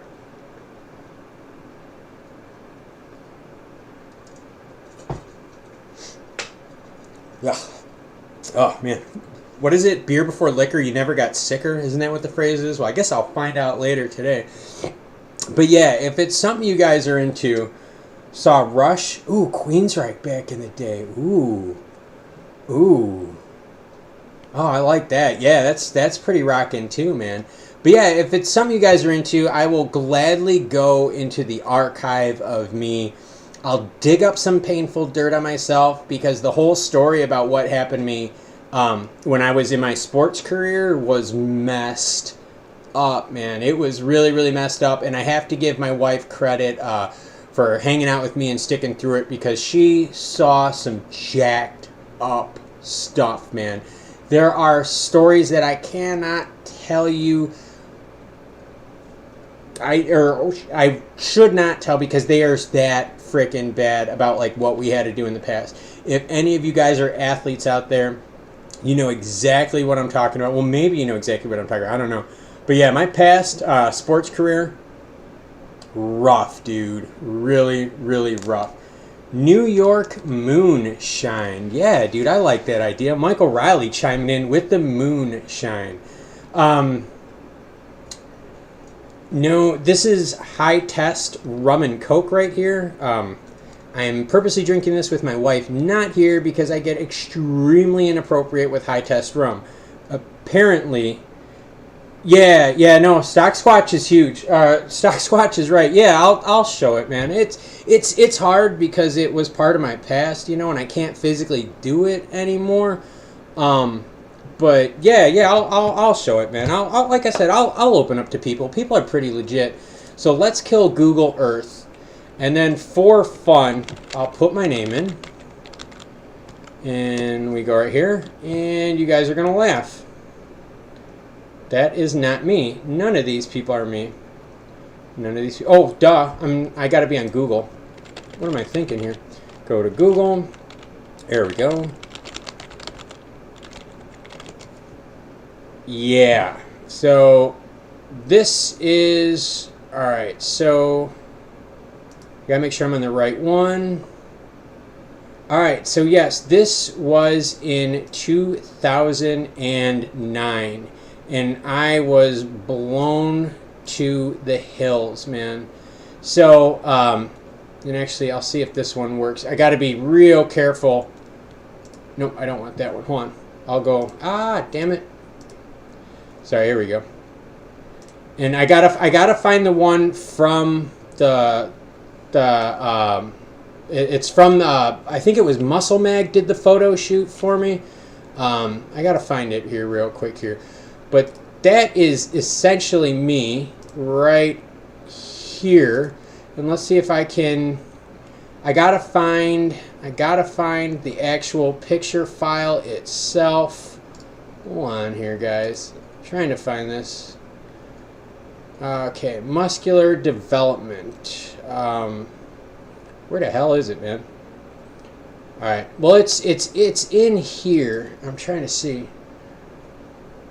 And it was in Las Vegas. Where in the hell is it? I'm trying to find it. There's a most muscular picture of me that when we were up on stage, they did some of the photos to that, and it was pretty nuts, man. I don't know why that one's not working. Oh, dude, don't worry, Stacks, man. You're totally cool, dude. Stock Squatch, if you have the link, dude, could you share it, which shows the most muscular? That would super help me out right now, because it's a little bit hard for me, so I don't have anything saved on my PC. See if I can find it. I gotta find it. Here we go. Alright, so why is this not showing up here? No, let's try this one. Alright, so hold on, let me try this. I gotta figure out how to do this thing. Alright, so I go to this link right here. So competition photos. Alright, so what am I doing wrong here? Because as you see, it's not showing up on competition photos. So if someone could, there's no rain here right now. It might be raining, dude. I don't know. I've been locked up in the studio now for like an hour and a half.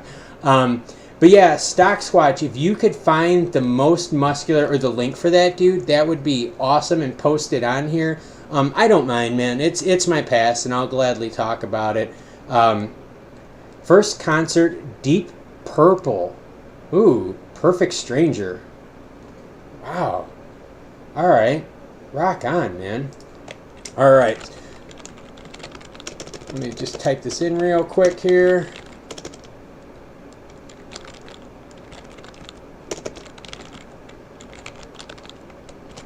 All right, cool. But yeah, that was my past, man. It was bodybuilding. It was big time bodybuilding. That was my thing. And I swear to God, like I used to be able to do this in Google years ago. I used to be able to put this in, and you guys can laugh, because it would come up as an image. Oh, I think, yeah, here we go. I don't know why that didn't work before. Yeah, so that was me at Mr. USA right here. I'm pretty sure this one was Mr. USA, because, yeah, this was me at Mr. USA. I was a light heavyweight, and I was fucking gassed to the hilt, man. Just total tanked out, just big kid, dude. Like, just big, just legs from playing soccer, calves freaking cut like Iron Man. I was stacked back in the day, dude. I mean, I was chomping back in the day. So yeah, there's a whole bunch of cool pictures out there. But yep, that is me back in the day. Yeah, I just did it. I figured it out. All right. What's your desert island piece of gym equipment? Jungle Gym. Yeah, cable crossovers, Jungle Gym. If you've got yourself like a nice 4-rack Jungle Gym, right? If you've got that, okay, you can totally hit any exercise, right? You can do everything from your chest presses to you could do like rope pull downs, bicep curls. So if you get yourself a Jungle Gym, and I'll see if I can find it for you. Jungle Gym body exercise. Hold on.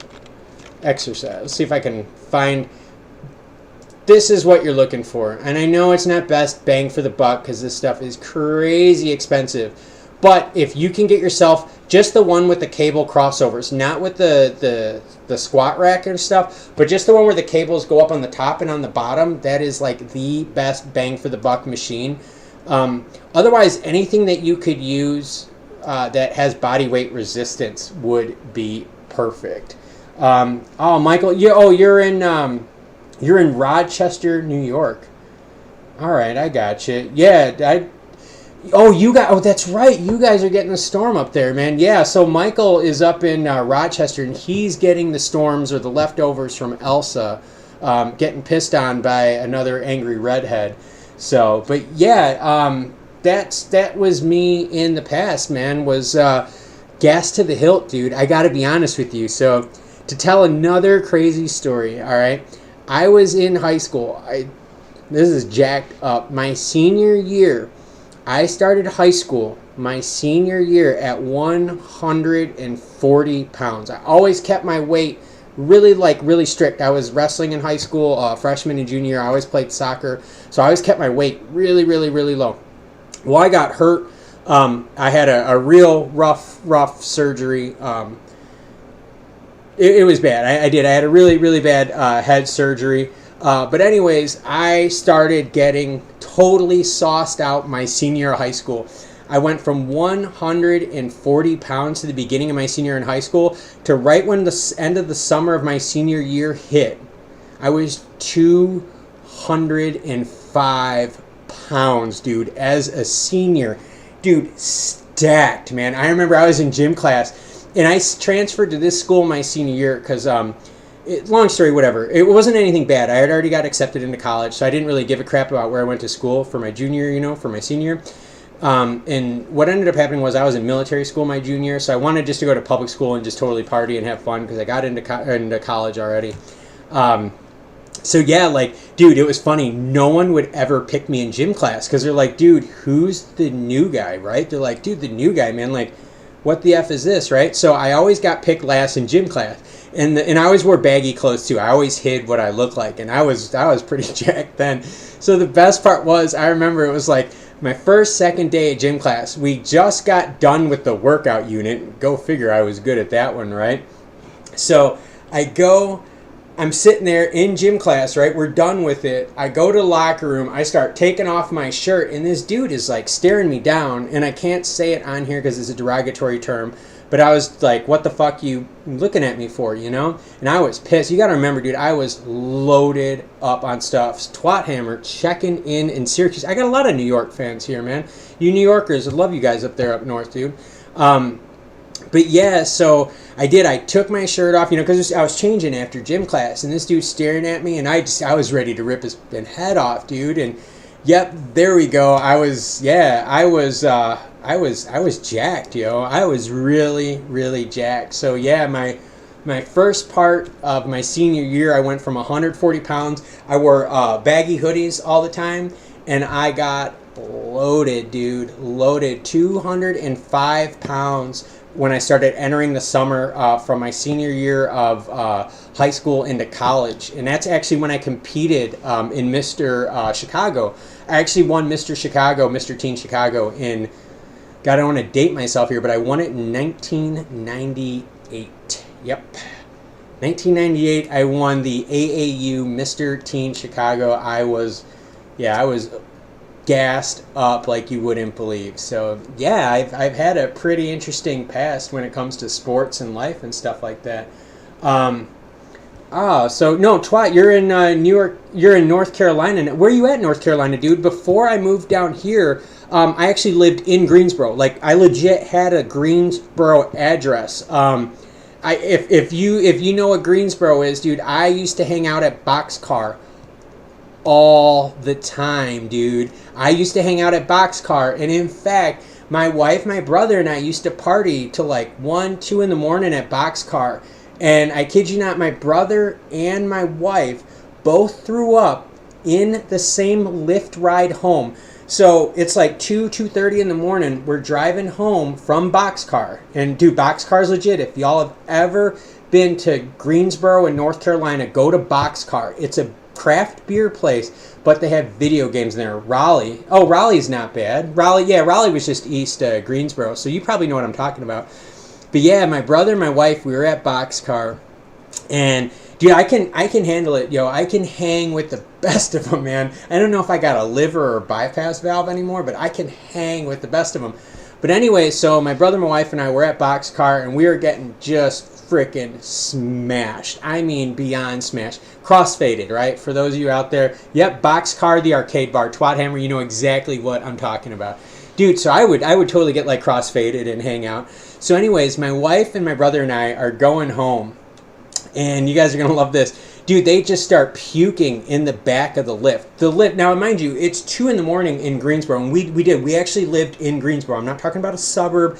We actually legit lived in Greensboro for almost a year, maybe 9 months. No, a year maybe. Yeah, I've lived in so many places because of work. But anyways, so they start puking in this car. Dude, the lift stops in the middle of the road, man. We're in the middle of the intersection at 2 in the morning. Not that I was sober, but I'm looking over at the driver because I'm in the front seat. I'm like, why are you stopping? And he points to the back seat. I didn't know what the hell was going on. I look in the back seat. My brother's opening the door, sticking his head out, ralphing all over the place. My wife hears him start throwing up. She now opens the door, starts throwing on the opposite side of the car. So I'm in a car, in a lift, in Greensboro, right? Like, I don't know, maybe like a mile away from my house, as my brother and my wife are ralphing everywhere in this freaking Lyft car. And this was back when like Lyft was like hitting you hardcore with fines if you puked or like made a mess in their car. Because this was when that big incident happened out in California where the dude got sick in the car and then, oh, whatever. But anyways, yeah, they both started ralphing. The driver just slams on the brakes. We're in the middle of an intersection, leaving Boxcar, going to our house in Greensboro, and they're just out there just blowing chunks all over the place. So yeah, Greensboro, really, really cool place, man. So Twat Hammer, really cool to hear you're from Raleigh, dude. I dig it, man. I dig it. So when you guys are up there in New York, you guys ever hang out in Jersey? Anything like that? Had family that lived out there. I met Mookie Wilson. So who's the Mets fan? Michael Riley's a Mets fan, right? I met Mookie Wilson at his house at a pool party. So take that one, dude. Yeah, my grandmother lived in Lakewood, New Jersey. All right. So my grandmother lived in Lakewood, New Jersey, and my uncle would party and get down. I don't know how the hell he knew this, but he knew Mookie Wilson. Well, anyways, I'm hanging out, and I was a young kid, dude. I must have been at 8, 9, some are 10, even at the oldest. And my uncle's like, dude, you want to go party and hang out? And he had like this IROC Z, dude, that was louder than could be, amps on stuff like that. It was totally crazy. So anyways, yeah, we did. We got to meet Mookie Wilson at his house when my grandmother lived in Lakewood, New Jersey. So that's actually another baseball card that I collect is Mookie Wilson. Not because I know the card's worth anything, but it just kind of always takes me back when I was a kid because we did visit my grandmother in New Jersey a few times. So now that I've talked like nonstop, I have to rehydrate.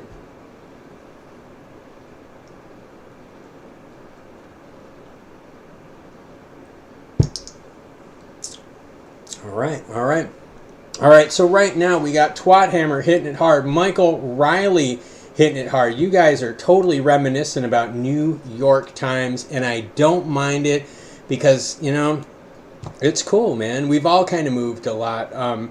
I've had to move a lot with work. I don't have to anymore, which is super nice. But, yeah, we've all kind of treaded and chewed the same dirt here and there. So, go Yankees. No, go White Sox, dude.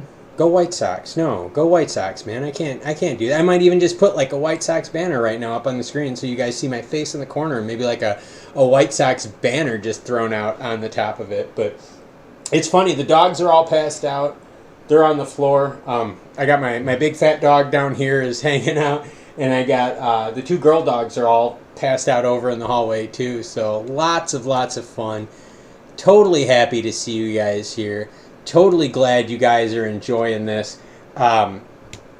anything else you guys want to cover. Like I said, I've had a really, really cool, colorful life. It's not done yet. I don't mean to talk like past tense, but I have. I've had a lot of fun, and I've had a lot of really cool, interesting stories. And yeah, I've always said that like I've lived like 4 lives already by now, and how the hell I'm still alive, I cannot tell you, but I'm still rocking hard. I'm still having fun.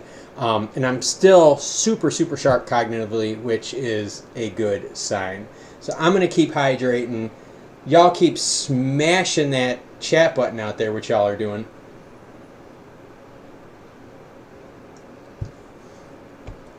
Who are the Mets playing right now? Hold on, I'll look it up for you, dude. Let's see.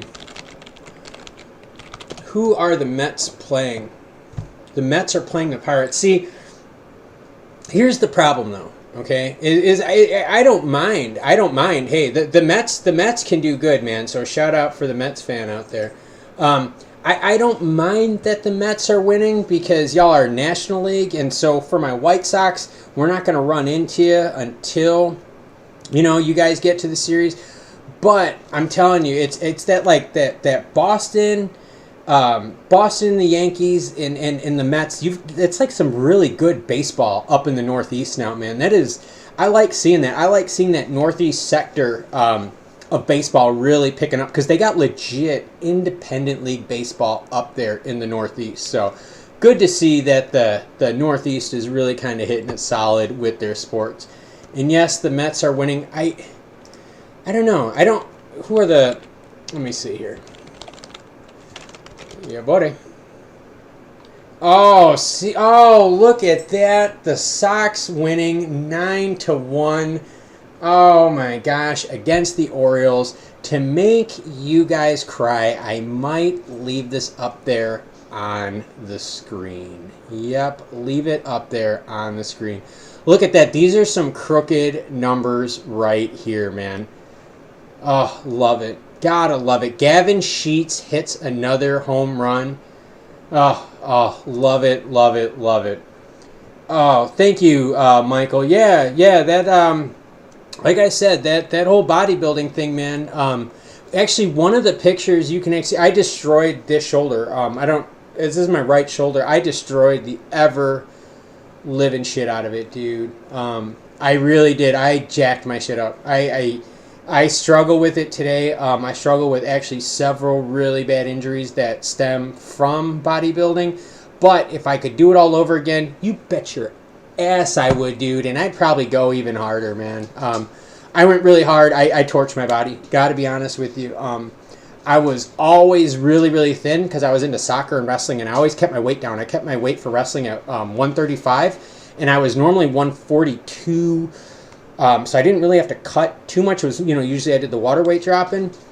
But yeah, when I started putting the pounds onto my frame, I really started struggling with injuries. And I have several very, very severe injuries that I had to kind of watch myself from. And I still struggle with it today.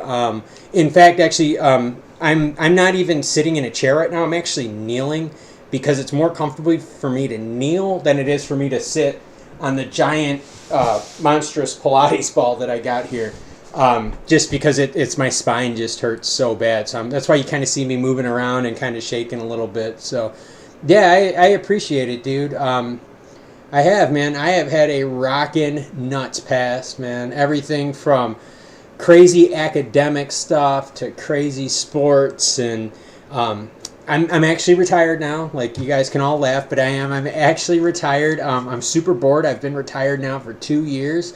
So for me, this is what I'm doing to pass time, man. I'm cranking out content and hanging out and, playing the drums with the Vic First sticks right there, right? Look, non-coded tips, though. Check it out, man. Non-coded tips, right? So, yeah, it's been fun. It's been a blast for me, and now I'm having so much fun, doing all this stuff with YouTube, because, I get to express myself creatively, because, I don't know, I like doing that stuff. So, really cool that y'all are here to join me on this Friday fun. I'm loving it because I've, like I said, got the house to myself, so I can scream all sorts of derogatory shit, and no one's going to care. I mean, I could say all sorts of there's no one here to care. So, and I live super, super rural. So I can party till the wee hours of night. Ain't no one coming out here, man. Like, there is no one coming out. We live so rural in the upstate of South Carolina that we really got a cool place to hang out.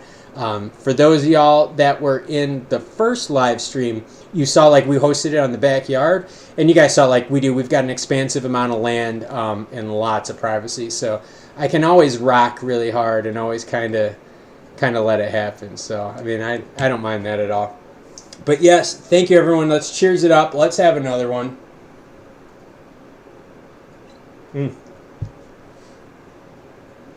Ooh, oh yeah.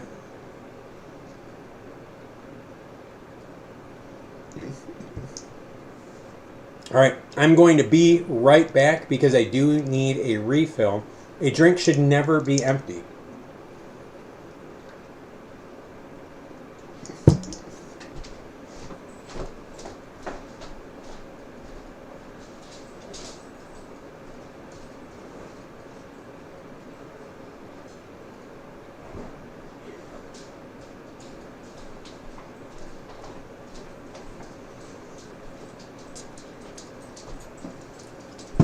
Alright, I am back reloaded with another adult beverage. Yes, that's right, another adult beverage.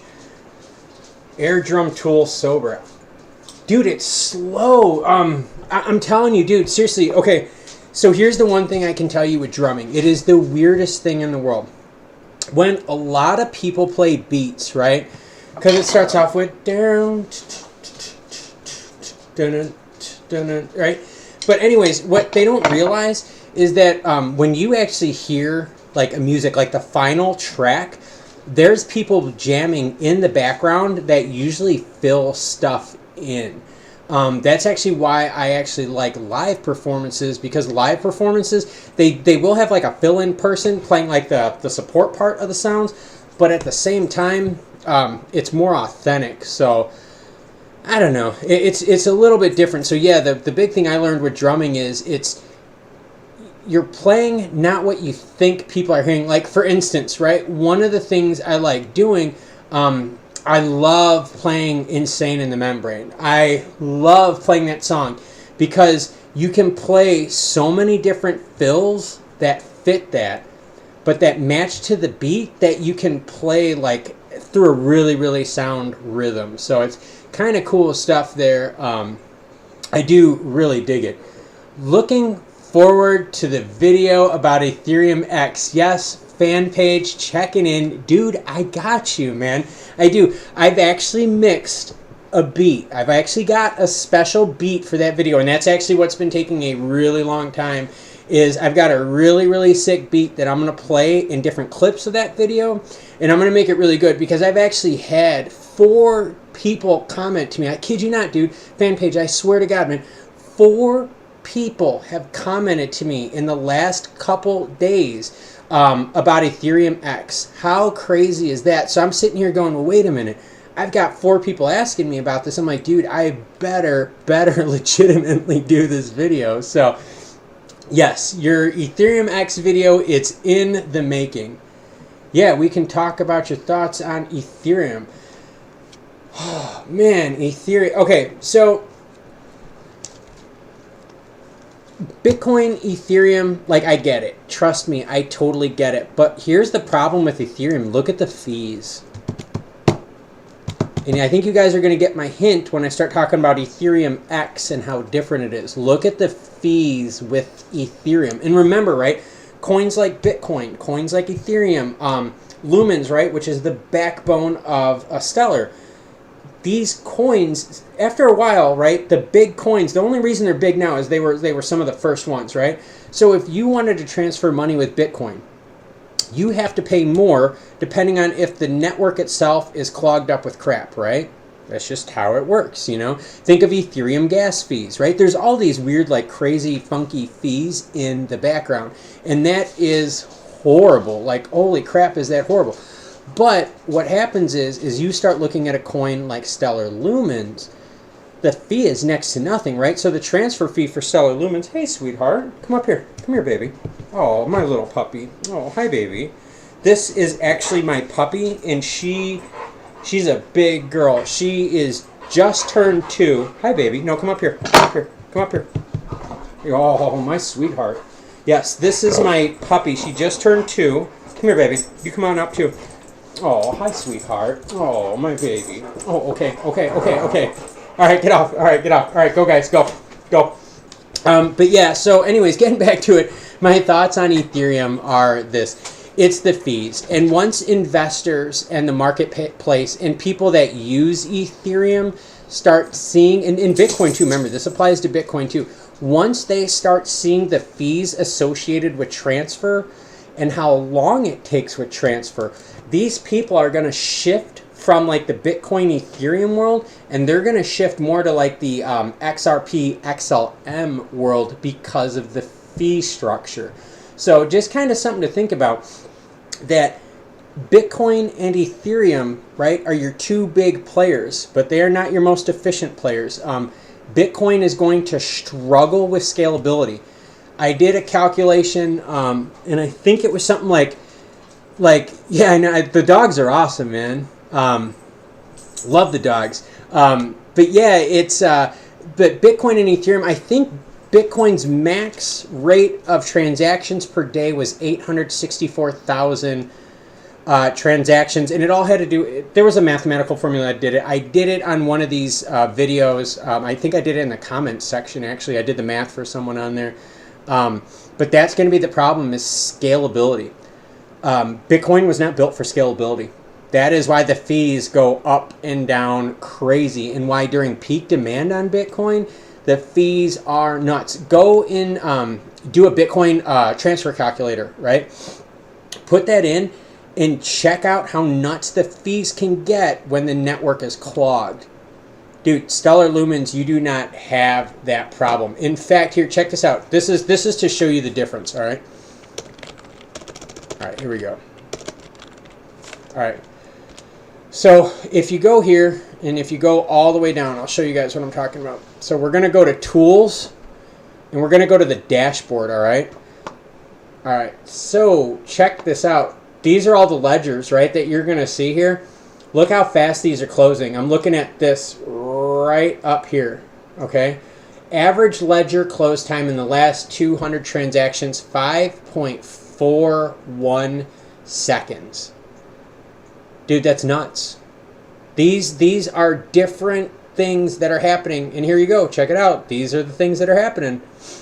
Right? These are the transactions, right? Selling XLM for ETH. Come on, guys. So yeah, that's what you're going to see, okay? You're really going to see that once all of, and again, this goes back to Bitcoin and El Salvador. I'm telling you guys, this is what it's going to come down to. But what's going to happen is once people start feeling more comfortable with crypto, they're going to then start looking for better financial options to save them money. That is where XLM and XRP are set up for the future. It's because they've already built the scalability functions in their coins, and they're already ready for it. And their fees are next to nothing. So kind of something for you guys to think about. All right. Jersey born. I was Illinois born, but it looks like I got a lot of East Coasters on here, man. A lot of Northeast Coasters.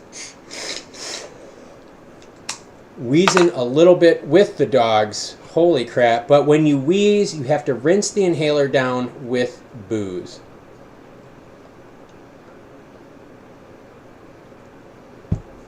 So yeah, that is my thoughts on Ethereum, scalability, and fees. For people that are Decentraland fans, right? What do they always talk about? Gas fees. Yeah, gas fees. Pretty freaking nuts, man. Where Stellar Lumens, you do not have the same issue. The Stellar blockchain, right? The technology that's written behind that, it's really made, okay, to benefit peer-to-peer transactions, and it's really made to benefit people, okay? And I know that sounds kind of, I don't know, kind of like obvious, like, duh, no shit, Klaus, it's made to benefit people. But no, it's really made to benefit people and put more money in the pockets of people. So for instance, right, let's say you were living outside of the country and you wanted to send money to a family member. All right, you could do a bank transfer. Well, you know what they're going to charge you, right? They're going to charge you 20, 30 bucks plus a fee. Okay, cool. With Stellar, right, using the Stellar chain, what is it, 0.0001 lumens, and then whatever that minimal intermediary fee is. So, I mean, it's nothing like what you think. Or what if you wanted to send cash, right, and you wanted to use, say, MoneyGram or Western Union? You're going to pay anywhere from 7 to 15% in fees, right? So if you're sending $300, you're going to pay anywhere from $21, okay, to 15% is going to knock you now at $45, right, for sending 300 bucks, man. And who uses these services? Usually it's people in cash banking societies. Yeah, this all ties in together. Keep drinking, y'all, because if I'm going to keep drinking, you're going to keep drinking.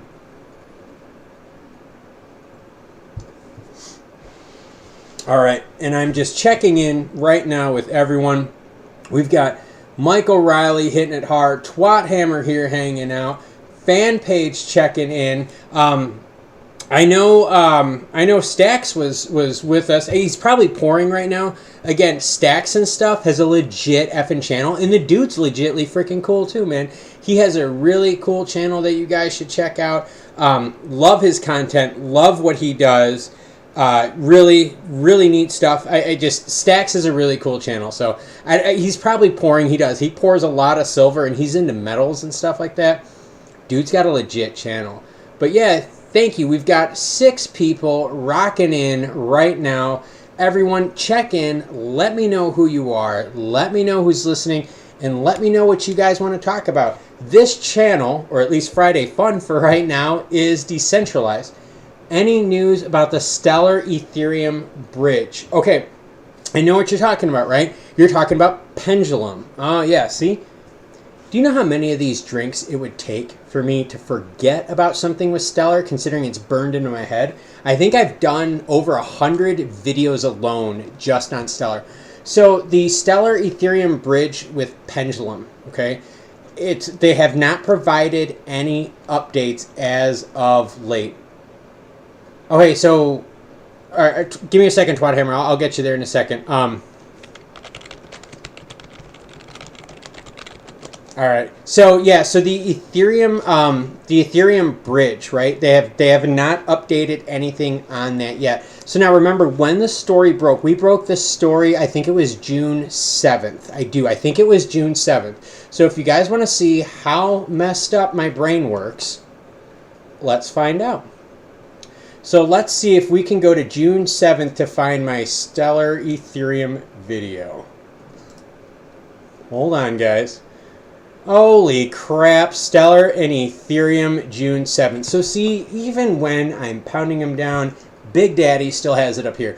No, so yeah, it's been about a month. They have not done any updates yet regarding it.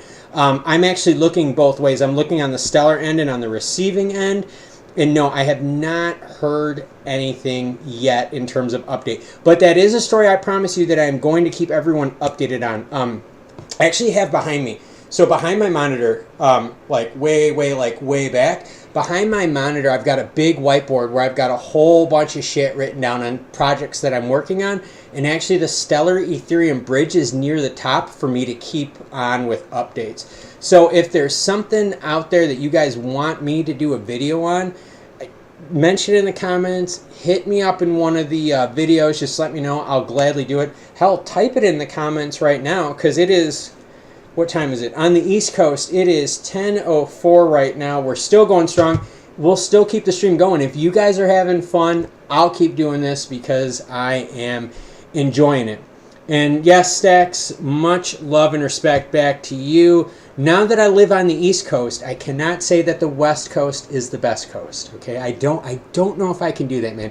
You guys have better policies, if you get what I'm saying, on the West Coast versus the East Coast, but I gotcha. So Twat Hammer asked, you weren't drinking alcohol in bodybuilding days, right?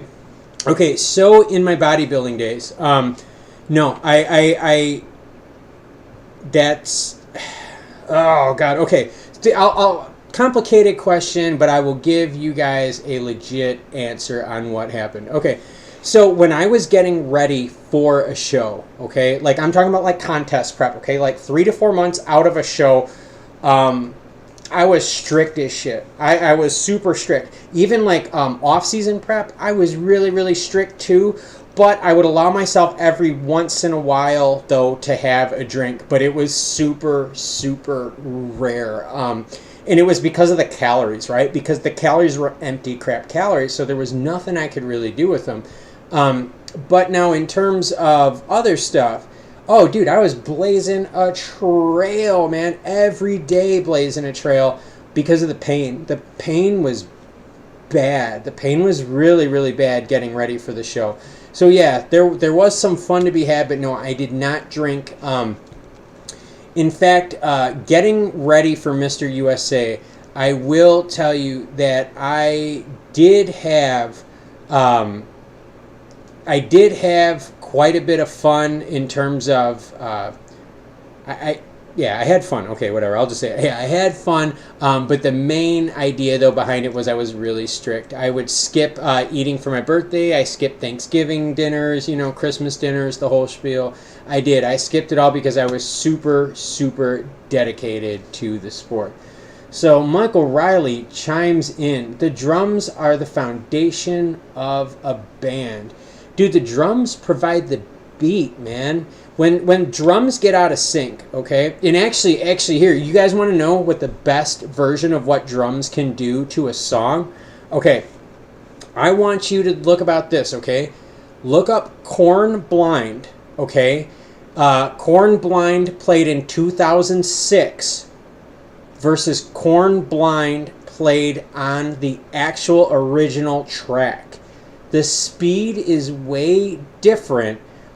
Because Ray plays way faster. Ray Luzier, he plays way, way faster. And actually, because that was his style of play, Korn as a band, right? As a band, I mean, you got to think, this is even Jonathan Davis doing this, man. As a band, dude actually changed his vocal styles and his speed and his cadence to match Ray's drumming pace. Because Ray Luzier he is fast. So do that. Look up Korn Blind, okay? Look it up in 2006 when they played Rock Am Ring, all right? Rock Am Ring 2006 Korn versus Blind on the original track when it was done with the younger guy. And again, I am having a little bit of a gap of what the kid's name was, but the young kid who started off with Korn, he was the one. So yeah, if you check that out, you will see drums make... They make the tempo, the beat of the band, man. The drums are like your skeleton, right? It's the support structure of what it is that you rock to. So, yeah, thank you, Michael, for checking in on that, man. I totally appreciate that.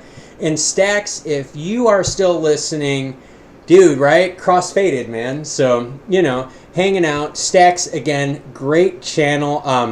I stumbled across his stuff. It was a really cool story. So obviously I'm into boating. One of his suggested videos that popped up was him pouring a shark with silver. And obviously I'm a nautical guy. So when I saw that, I was like, holy crap, man. It was really, really cool. So Stacks, much respect back to you, sir. Hopefully you're having fun. Hopefully you're enjoying yourself on this Friday too, dude, because if you have a live stream, let me know. I would love to participate again. I have plenty of time. Doggies, leave each other alone. Cheers, everyone.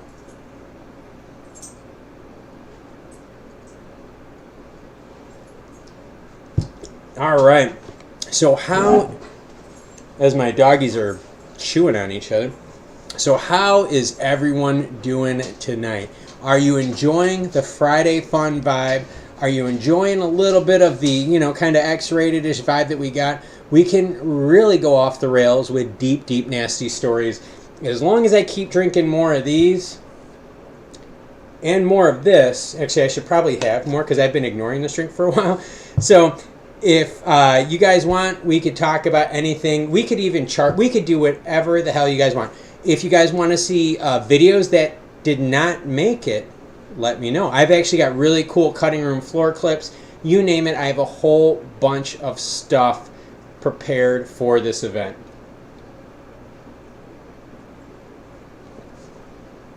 And in case you haven't seen it, right, Mario starts off small, hammers the mushroom, and turns big.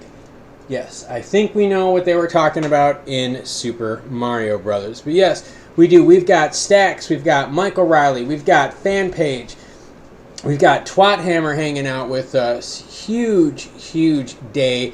You guys have been great. This has been a blast. Love this so far. I'm going to do these Friday Funs every so often. It is an Ask Me Anything sort of event. Most likely, the longer we go into the stream, the more I am going to be willing to talk about. Do I have a Michael Jordan White Sox story? All right, well, okay. Michael Jordan and the White Sox, right? So I don't know. Okay, so growing up in Chicago, we were privy to a lot of stuff with Michael Jordan, all right? And yes, love the cup, and you got to love the contents that are in there. High test rum, right? Got to play with the big kids, man. So, but yeah, so Michael Jordan and the White Sox, right? So for those of you that don't know, Michael Jordan won 3 championships back to back to back, right? He three-peated, okay? Well, what happened was Charles Barkley got in trouble, okay? Charles Barkley got in trouble for gambling. They found one of Michael Jordan's checks, all right, on Charles Barkley, because Jordan had to pay off. Dude had nasty gambling debts, man. Nasty, nasty gambling debts. For those of you that do not know about the Chicago Bulls and Michael Jordan, how up stuff got, check out the video story, or the video series, The Last Dance. Hey, sweetie, get out of there, baby. Hey, get out, baby. Leave her alone. She doesn't want to be bothered by you. But yeah, watch The Last Dance. I believe it's an 8 or 10 part series. They go into pretty hardcore in depth about the story of the Bulls. Well, anyways, Barkley gets in trouble, and there was another guy that got in trouble, and he also had a check from Michael Jordan on him. And the story goes that Jordan wanted to retire because he was bored of basketball because there was no challenge. He just blew the competition away. No, that is actually not true. Jordan was caught in 2 different instances by having a check of his in someone else's name when they got busted, and one of them was an IRS probe. And so yeah, so Jordan, got to remember though, at that time, right, in the mid-90s, okay, there was not the rules that we had now. In the mid-90s, you could totally do whatever you wanted to. So Jordan got busted, but it wasn't public. So they told him, hey, dude, you cannot play basketball right now. That is totally wrong. So what did he do? He played baseball. Yeah, totally messed up. He played baseball. And in fact, he played baseball with the number 45 because that was his number growing up as a kid. He ended up not making it in baseball, and essentially what he did was he just played baseball to stay in shape so that when he came back for the 95-96 season, he would still be in shape and be ready to go. And he was rusty when he came back, but he came back and then dominated, and you guys know how the Bulls did. Actually, no, he came back maybe for, it was 94, 95, maybe he came back in March and he sucked or something. Oh my God, this was so long ago, but yeah, that's the actual story about Michael Jordan. He did. There were 2 separate checks of his that were found on other people. One of them was a pretty shady person. The other person was Charles Barkley, and Jordan had a huge gambling problem. And actually, is it a problem? He could afford it, so maybe it's not a problem. Maybe Jordan just had a huge gambling fun phrase frenzy. I don't know what the hell you want to call it, but no, I don't think he had a problem because dude had money, man. You can't have a problem if you can cover your debts and it doesn't affect your social life. But then again, it did affect his career, so maybe it did kind of jack him up a little bit. So yeah, that is my Jordan story. Gonna drink another beer. Loving the energy we have tonight. Oh, Michael. Oh, who was born in Jersey? Oh, I thought you were born in Jersey, Michael. Oh, man. You thought I would answer your question. Oh, so you think Bon Jovi was born in Jersey? Oh, dude, I did not know that. Bon Jovi, man. How can you not like Bon Jovi, dude? You know how much tail that dude slayed? I mean, seriously, like, how has his stuff not fallen off with the amount of tail that that dude has slayed? I mean, like, what was the story about Wilt Chamberlain? What is it? He scored more points off the court than he scored on the court. And what, Wilt is like the man when it comes to scoring. So kind of read into the lines on that one.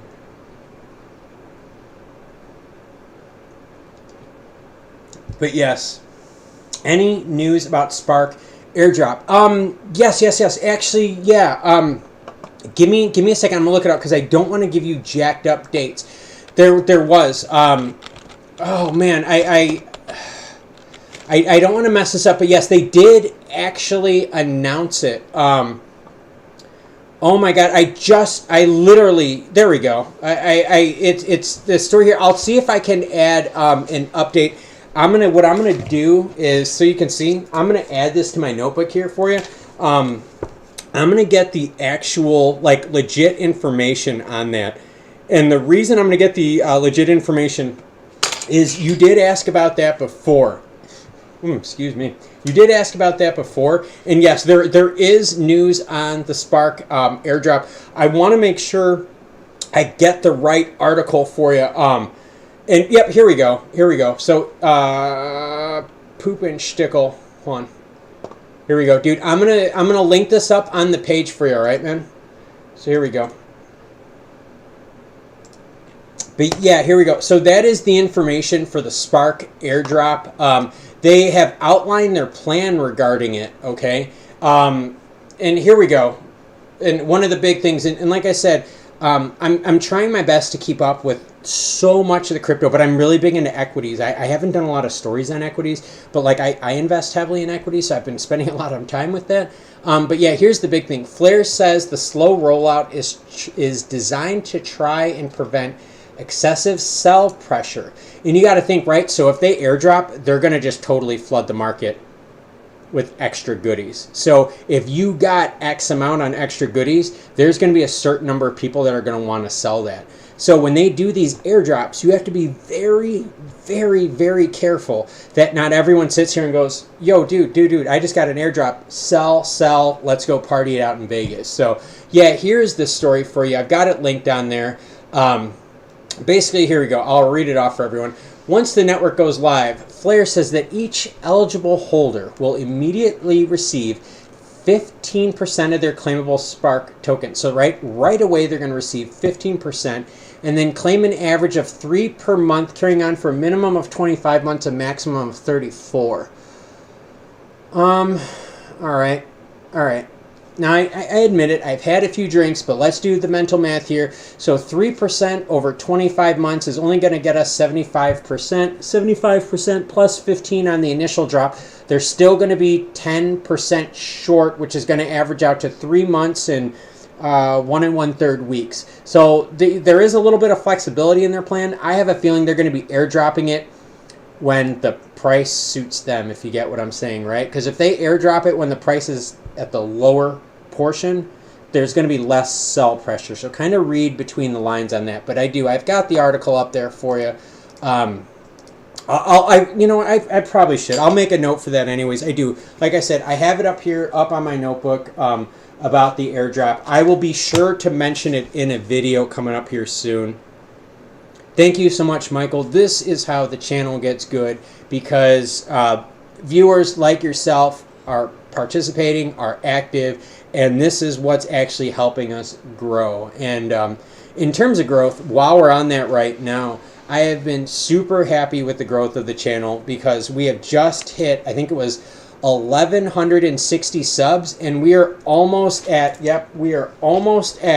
100,000 views total, right, as a channel.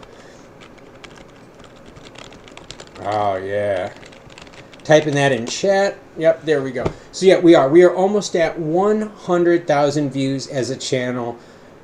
I thought this project would take me 2 to 3 years to even break into 1,000 subs, and we were able to break into it in 6 months. It was actually 5 months that we broke into it. But yeah, we do it because we don't hype stuff, dude. I'm not XLM is going to be 10,000 a coin in like 1 month. Like, dude, that's not my MO, man. I'd really try to break it down honest. I really try to break it down as analytic as possible. And I sift through a shitload of garbage out there. I really do.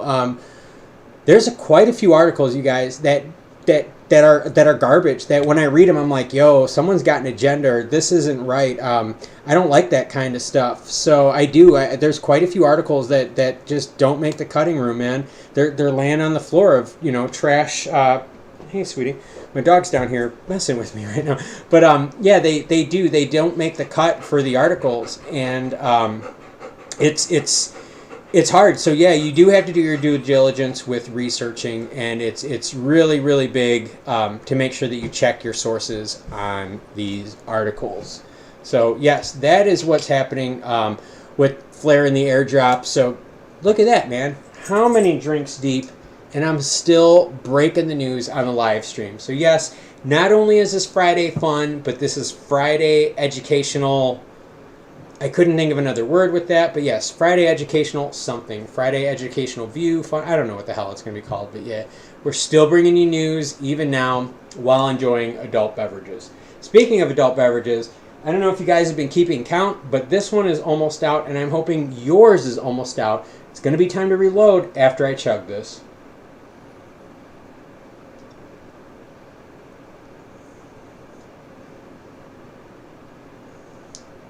I will be right back. I suggest y'all reload your beverages as well.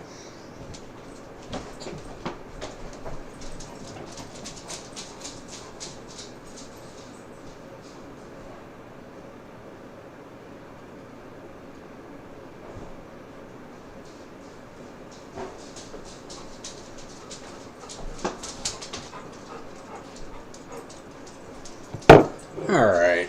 Here we go. I am back. I have got my reloaded adult beverage. Swapping out the koozie with another one. Why? Because that is what you're supposed to do as a good host, right? Thank you, Michael. Cheers as well. Michael, did that information do it for you regarding the airdrop? Like I said, I'm trying to keep everything covered, but I'm covering so many different things right now in depth, and I know StockSwatch even asked me, he's like, dude, can you cover this? And like, yeah, trust me, I'll cover stuff for you guys. That's really big. Yeah, Michael, check out the link. I'm typing it to you now. Bam, there you go. See, keeping it real, man. So yeah, Spark airdrop. I just posted a link up on there for Spark airdrop information. Yes, Friday education entertainment fee, right? But there's no gas fees here, man. I'm like Stellar Lumens. I'm like the cheapest one, dude. I do it for like 1 cent or whatever the hell the damn fee is. Go Bills? Bills? What? No. No. No. I'm not much of a football fan, to be honest with you. It's too much stop and go, dude. It really, really is. I love hockey. Hockey's where it's at, man. I actually did get a chance to go to the Stanley Cup Finals with my wife when the Hawks were in it. We also went to the Eastern Conference Finals when the Hawks were playing. So yeah, hockey. Huge hockey fan as well. But right now, it is baseball season. Baseball. Doggies, stop fighting. We're not going to talk about the Bills right now because, no, I know. Unless you meant to say go Bulls. Oh, wait. You meant to say go Bulls. I got you, dude. So, yes, let's crack open this new one. Friday Education Entertainment. Yes, fees. So pay your channel fees because that's what you're going to get, man.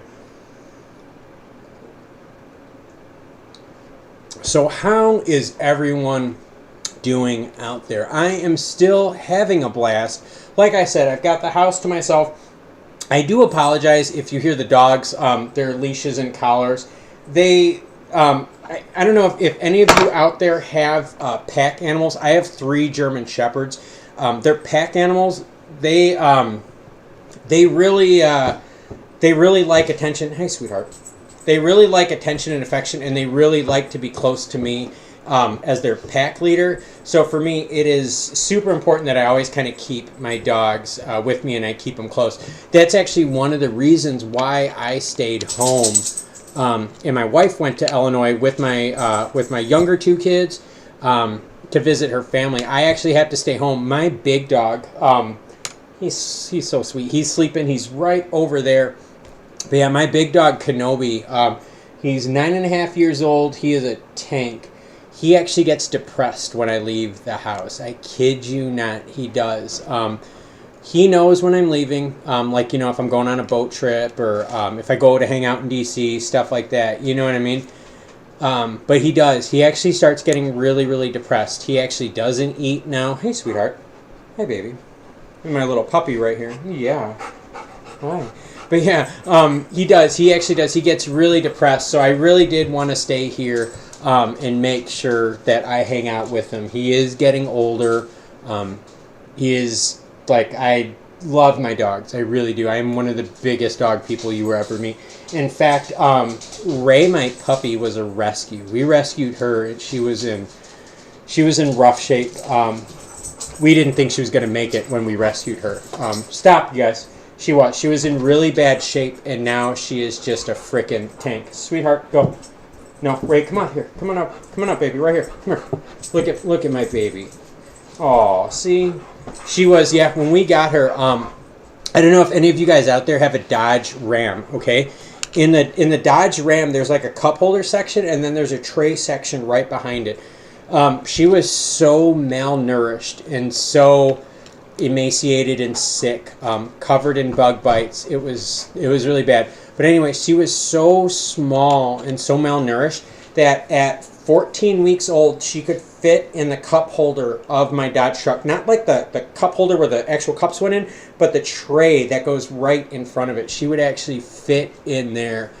And that was hard. That was really hard. But she's healthy now, man. She's well over 100 pounds. And we had someone come to our door the other night.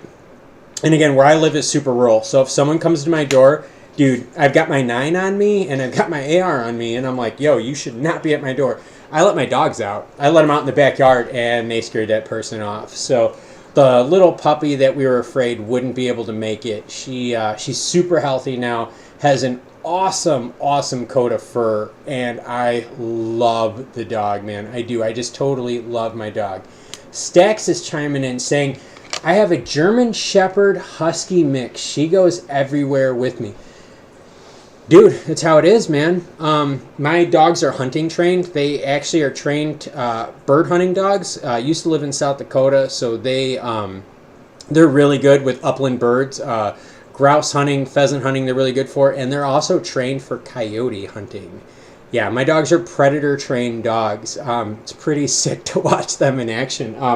But my big guy now, he's just getting older, and I just did not want to leave him alone. So that's why I stayed here behind while my family's traveling out to Chicago and South Dakota visiting family, because my dogs get depressed without me here, and it's really, really sad, and it bothers me.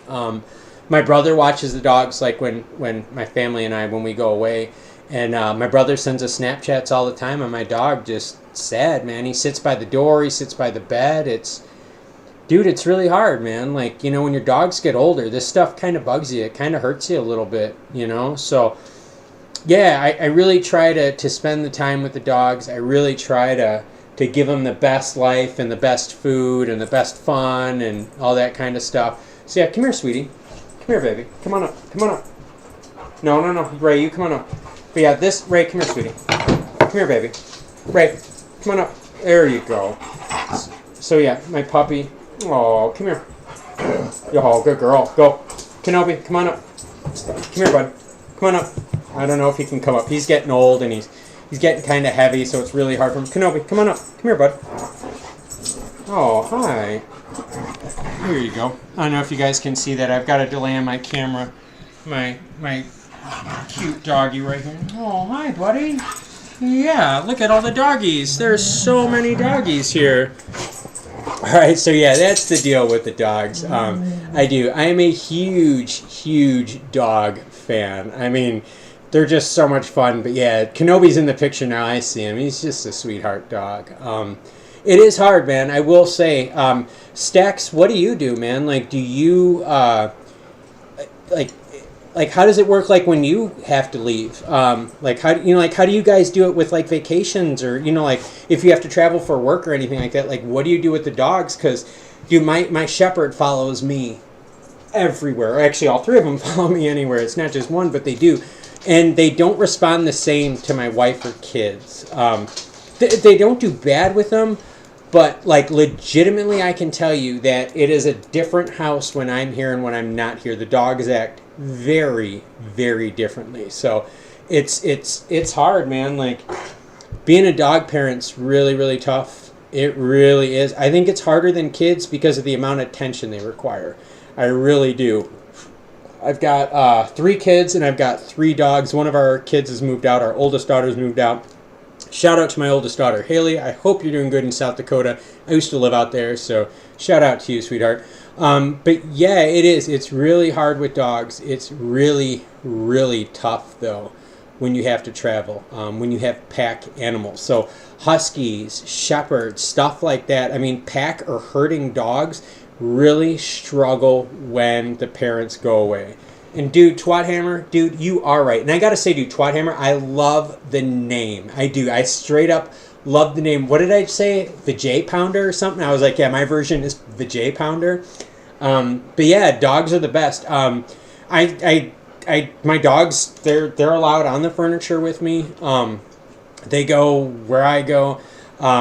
The 2 girl dogs, the white one and the black one that you saw, they actually take turns sleeping on the bed with us. This is probably the safest house out here because despite the, well, not despite, but besides the arsenal that we have in here to keep us safe, no one dares come to the house long because the dogs are just crazy. In fact, my black shepherd that you guys saw, she's bigger now as a puppy than the big traditional collared shepherd. And the big traditional collared shepherd, just to give you guys an idea, he is about 110 pounds. He used to be a lot bigger. He used to be about 125. But now that he's getting older, we're trimming his weight so it's easier on his hips. But my puppy, the black one, is now bigger than the main, like the older shepherd. So yeah, she's bigger shoulders than him, front shoulders, and then she's bigger in the hips, but she does not have as big of a head as he does. His head is freaking huge. In fact, Kenobi, my big dog, right, the big classic colored shepherd that you saw, has a bite strength strong enough, I kid you not. So I brought my dog over to my parents' house, and my parents live not too far from me, about an hour away from me. They live on the lake. And Kenobi was there with me, and my dad started his riding lawnmower, right? And I'm like, okay, whatever, who cares? My dad's... Dude, my dog started freaking out thinking that, the lawnmower was going to hurt me. I kid you not, Kenobi, the big brown one, the traditional one who's over there looking at me because he sees me mentioning his name. I kid you not, he bit... My dad has this big riding mower. He bit the front tire so hard, he punctured the tire and flattened it instantly. He literally got his mouth up on the tire with enough bite strength to flatten the tire. He punctured the tire and just destroyed it. So, yeah, I would not mess with the big guy. So, Michael Riley chimes in saying, I really appreciate your analysis. Michael, I really appreciate you, dude, joining in, man. You have been hanging out with us for a while. And I really do try my best to make sure that I give you guys a good analysis for the data that's out there, right? This isn't hype. This isn't BS. Obviously, I'm not doing this for subs and views because most of my videos get like 400, 500 views. You don't make much money. You don't make crap. You don't. So I'm not doing it for the money. I'm doing it because these are projects that I believe in. And to let you guys know about projects that I believe in, I'm going to throw this tidbit out there for those of you that are listening, okay? I do not think that many people are going to watch a live stream and jump in and listen to this part. But I will tell you this. I am applying for a Stellar Development Foundation grant so that I can further bring news about what's happening on the Stellar blockchain. I have also reached out to Stellar to interview them about how they feel about remittances. So there's a little tidbit nugget kernel for you about some of the projects I'm working on in the background. Who is my favorite drummer of all time? Are you guys ready? Who is my favorite drummer? Just remember, the drummer from Def Leppard has only got one arm. Dude, yeah, I mean, he's not the best technical drummer, but I gotta give the dude from Def Leppard, like, massive, massive credit for drumming with one arm. I mean, think about that, dude. The guy has soul. The guy has, like, all this built in, but he had a disability which made it hard. Because think, drumming is a two-handed thing. What kind of beat can you play just kind of ripping with one hand, right? I mean, that's you're only at 50% max, right? But this dude is able to jam with one hand and was able to play sick beats, man. So I don't know what the guy's name is. Actually, I do know what his name is.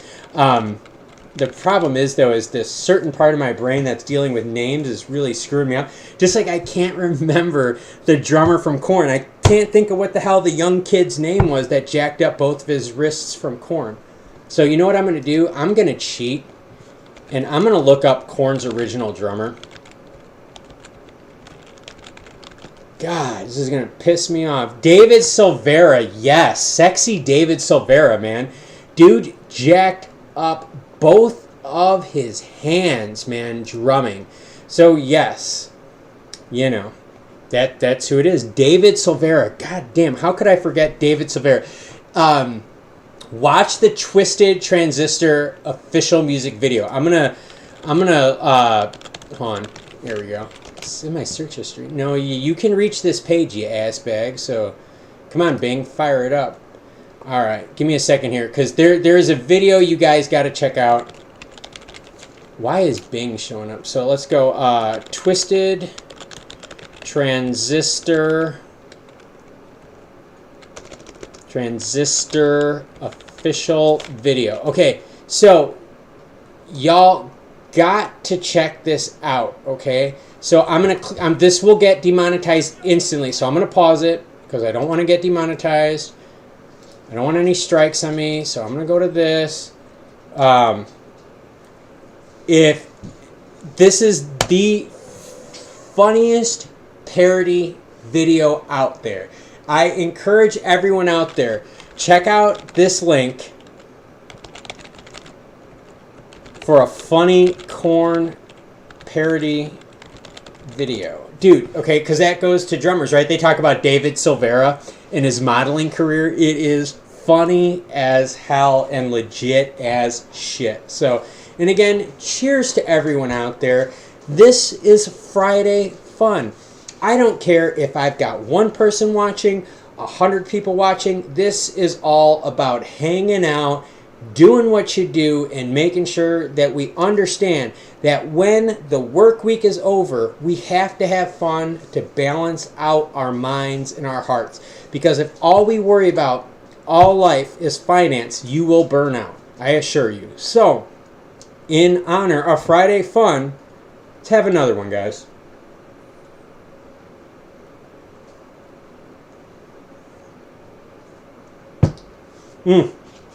That is good. And I'm not being rude checking my phone, but my wife is supposed to be checking in with me to let me know that she made it out to Chicago safely. So I'm not being rude, ignoring you guys. I just want to make sure I check on my wife.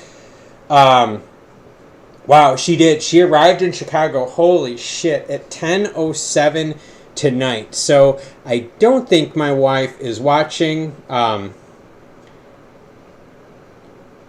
She's probably not watching, but yeah, my wife, actually, you want to know how I'm not going to win Husband of the Year? My wife texts me at 10:07 saying I made it to my destination safely. Here her husband is at 10:39 responding back. Ugh, that's not a good response time for a wife. So if I show up in one of my future videos with a little bit of black eye going on, that's my cry for help because she beats me. Yeah. That's all right. I can say that because whatever. But yeah, it's true. Redheads, man, they will rock your ass if you're not careful. So, and the more petite, man, the more they will rock the shit out of you. So do not piss off those redheads. So Michael Riley again says no Bills. No, man. Like, dude, I don't know, man. It's really hard for me to get into football, and the only reason it's really hard for me to get into football, it has to do with the pace of play that they got, right? The pace of play on football is just, it's hard. There's so many stops, and one of the things that bothered me, and again, like growing up in Chicago, so obviously Chicago Bears, I get all that. That's maybe why I don't like football, because the Bears have sucked for how freaking long. So if you're a football fan, watching the Bears made things painful for you, because the Green Bay Packers kicked the crap out of us for how many years, right? We had Brett Favre, who played for the Packers, right? And we had like 30-something quarterbacks during that whole time. So totally nuts. So yeah, that's why football is a little rough for me. So Michael chimes in, you are a saint. Thank you for your love towards dogs. Yes, Ray, my sweetheart, is my rescue. She still has some weird tendencies, dude. She's not bad. No. Go White Sox. I can't do it, man. She still has some weird tendencies, and she wasn't abused as a puppy. She was neglected. Really, really bad situation how we came across her. But yeah, I do. I love my dogs. I'm going to have a lot of problems here with my big guy, because my big guy, I love him like tons. You're not supposed to have favorite kids, okay? But no one ever said anything about having a favorite dog. Kenobi's my favorite. He's been with me. Him and I have hunted some of the craziest shit land you guys have ever seen. And he actually saved my ass from a pack of coyotes about 5 years ago or so. Kenobi actually saved my ass from a pack of coyotes. We were hunting birds up in South Dakota. And we were way out there. We were real close to the river. If anyone's been in South Dakota, and pretty much no one has, because it's like one of the most empty states out there.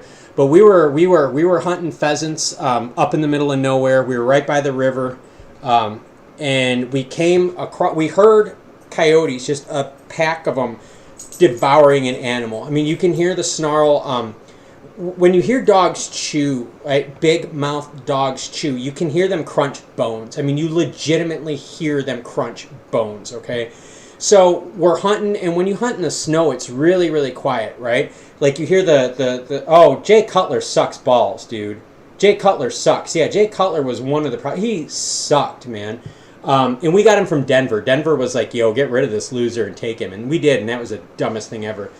But we did. We were hunting in South Dakota. And I like to hunt in the snow. I like hunting extreme conditions. It kind of fits my thing. And so my dog and I were hunting, and you could hear these coyotes just chewing on something. You could hear bones crunching. I mean, like you do. Like anyone that's ever given their dog raw chicken knows that crunching bone sound that I'm talking about. It is disgustingly. You know what it is. It's just it just sticks in your head, and you can hear it. So my dog and I are hunting, and whenever I hunt, I keep a sidearm on me, and I keep my my shotgun with me, because it's my bird gun, right? So we're hunting, and we heard this noise, and there was this huge chunk of trees, and then we could see through the chunk of trees that there was like this kind of weird clearing, kind of like in the middle, So we're getting closer. Next thing you know, there was a pack of coyotes, and we were outnumbered. And so anyone that's hunted for birds, 4 shots in your shotgun, and that's it. All right. And I kept my side piece on me, but let's be honest here. If something's running at you, you ain't going to peg it with a sidearm. You're going to peg it with your shotgun, okay? I shoot 4-shot steel, okay? I don't shoot lead because it's not good for the environment. And out there, they're really, really strict with that stuff.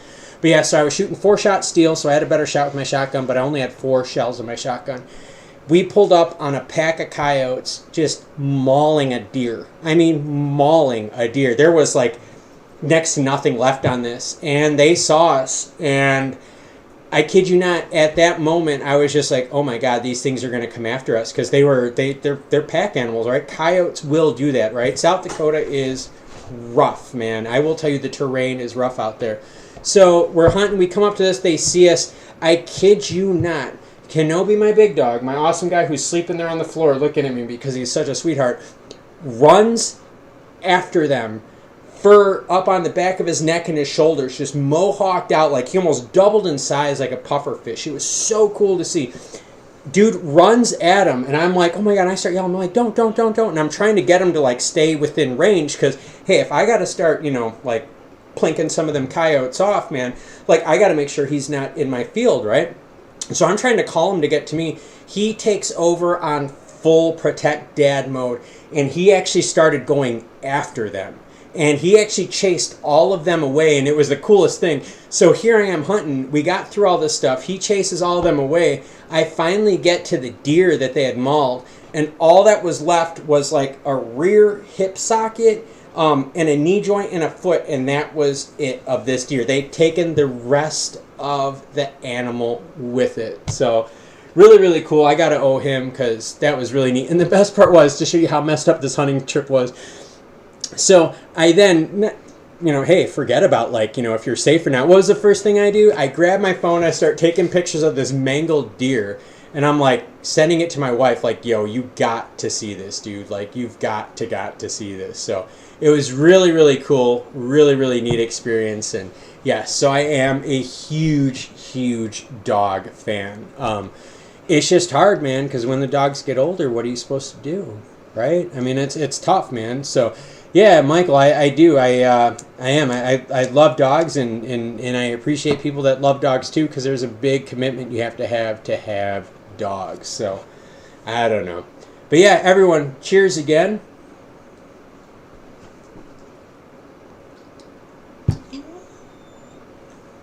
There we go. So yes, how is everyone doing out there? I've got Twat Hammer still hanging out with us. Michael Riley still hanging out with us. Stacks always jamming and hanging out. Dude is really cool. A lot of cool guys on this channel. A lot of cool people we've got for fans. Hopefully you guys are enjoying this. If you want to keep going, let me know in the comments. I'll gladly keep going. Like I said, I'm the only one at the house right now, human-wise. So, I mean, we could roll this for as long as I have booze, and I have tons of booze, or as long as I have, like, I don't know, cognitive ability to keep up with this stuff. So I'm going to keep drinking here.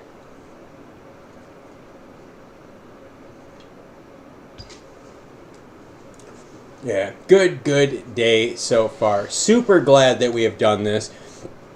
I'm super happy that you guys have decided to join in on Friday Fun.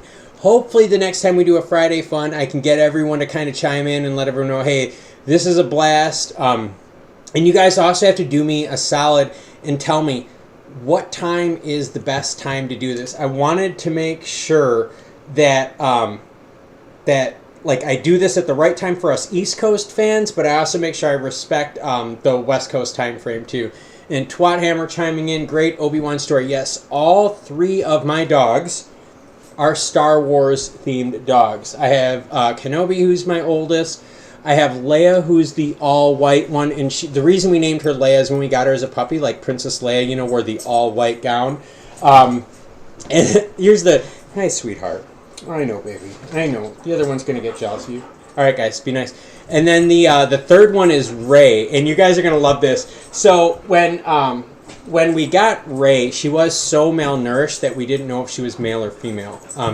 If any of you guys have had a malnourished dog, and it's not cool, their sexual organs don't develop right when they're puppies, and it's really weird because they don't have the nutrients. So for us, it was really hard. So I have Rey, who we originally named her Vader until we took her to the vet, and the vet had to do a couple tests on her and let us know that she was an undeveloped female. And so now we had to change her name from Vader to Rey, because Rey was the Jedi that kind of takes over. So we have Kenobi, Leia, and Rey. And Twat Hammer chimes in, my Pugly made it a week past 18. Dude, it is always sad to see an animal pass, but I will say, dude, those are 18 years, man, that you build memories. Those are 18 years of bonds, and yeah, I don't even want to think about that right now. I really don't. I've like not to get like personal weird with you guys, but I'm really struggling right now with my biggest dog getting older because of my job. Okay, like I said, I'm retired now, but because of my job, my family had to move a lot. As a dad, I would never win Father of the Year. There were certain years we moved 3 times in 1 year. And no, I'm not military, nothing like that. Especially, dude, with the mohawk like this. I worked private industry. I had a very specialized, very rare job. But I moved a lot, and it was really, really hard on the family. And when we moved into a town called Spencer, Iowa. Biggest shithole in the world. If I have any fans from Spencer, Iowa, part of this channel, unsubscribe, get the fuck out. Spencer, Iowa sucks and balls, dude. Spencer, Iowa blows. But anyways, we moved to Spencer, Iowa for a project out there. And I spent a lot of time with my job, so it was important for me to make sure that I got a shepherd because my wife worked from home at the time. And it would make me feel safer knowing that my wife... Rick Allen, the drummer from Def Leppard. Thank you, Michael, for helping out. Dude, the name part of my brain ain't working. I couldn't even think of David Silvera. Like, dude, that's how jacked up. But yeah, we did. So I did. I got my first shepherd because I was always gone with work, and my wife would be home alone. She worked from home, and it would protect her. Well, then after that, we actually ended up going to another place in Iowa that was super, super rural, right? And it gave me the confidence to leave home knowing that my wife was with the big guy because he would keep her safe. So dogs have always been a big part of our lives. And Kenobi himself, right? Kenobi has lived now in Nebraska, Iowa, North Carolina, in South Carolina. I'm just trying to think if there's... in South Dakota. Kenobi's lived in 5 states. So the big guy has been with us the whole time. And, dude, it's tough, man. I don't want to think about, the future. But, I do understand that part and that pathway. But, yeah, dogs are where it's at, man. Dogs are totally where it's at, I've got all 3 of them with me. And they're all screwing around, running around behind you on the screens. And I'm sure you can hear them and all that stuff. So it's kind of weird, I mean, he's a big guy. He sleeps a lot now, and that's the other problem too. Is with these bigger dogs, and that's kind of like where Twathammer. I get what you're saying, man. Like your dog making 18. That's beautiful because you got 18 years of memories, and it's hard, right? But like these bigger structured dogs, right? And I've got 2 of my 3 dogs are like in the severely large size. Yes, when the cat is away. When the cat is away, I could say things like, y'all fucking suck. See, there's no one here. There's no one here. You dress like a tool, and that dress makes you look fat. Look, there's no one. See, when the cat's away, man. But yeah, it's something where these big bone dogs, they get hip dysplasia bad, and they get really bad spinal arthritis. They do. So actually the big one, we actually stretch him all the time. Actually, I actually stretch him. I stretch him all the time. I stretch his hips out. I stretch his shoulders out, and I actually give him massages because of all the knots and the like the kinks that his body gets. So, it's hard. They're getting older, and like the big guy, he sleeps a lot, but still love my doggies, and they're a big part of my family. My wife loves it too, because like, hey, if I ever go boating or fishing, who watches the house? It's the big doggies, man. Like, you gotta watch the house. So, I don't know. Hopefully everyone is still enjoying this. We are on almost 3 hours right now. Holy crap-tastic 3 hours.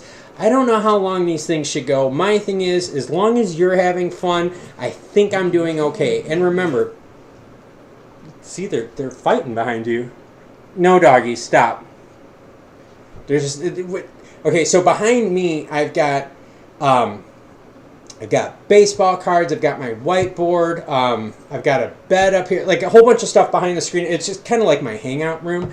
they're sitting on the bed behind this monitor that's like right here, fighting like you wouldn't believe. And I'm like, what the hell, you guys? I'm trying to record. So again, cheers to everyone out there. We've got Twathammer, Michael Riley, Stacks and Stuff. You guys are rocking it right now.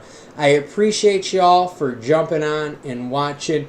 If there is anything you want me to cover, if you want me to deep dive on stuff, I'll gladly deep dive on stuff. I guarantee you the math part of my brain is working good.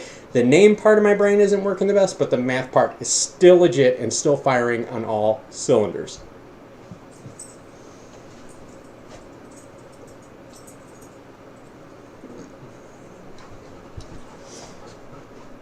Aw, cute doggies. So yeah. But yeah, that is my thoughts on most of the cryptos out there. You know, to kind of circle back to what we had talked about earlier for those that were just joining, is that the altcoin market is really going to move once they get this whole Bitcoin El Salvador story figured out. Again, I cannot stress it enough. Okay, trust me, it's not for views. If you guys think I'm talking about views, trust me, this is not views, because I'm going to show you guys something totally jacked up. So I'm going to go to this playlist, okay? Okay, so we're going to go to my playlist here. Trust me, it's not about views because, dude, no one watches this stuff. This is not a popular topic, but what people do not realize is that this whole thing right here is what is going to pave the road for all of us crypto investors out there. So, again, I know it's not popular. What's the drink count? Okay, what is the drink count? Okay, hold on. Before I answer that,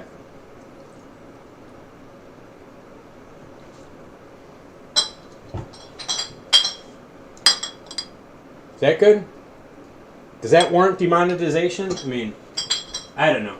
So that being said, I did just finish this one, which means, guess what?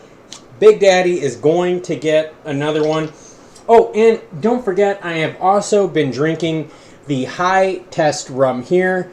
Yes, if you hang out with the magic mushroom and you hit it hard enough, you will feel this big. So let me take a little bit more off of this one, and then I'm going to reload my drink here real quick. So give me a second here. Ooh, that is going to get rough. I'll be right back. I'm going to reload it. Give me like 5 seconds. I'm going to run. I'll be right back.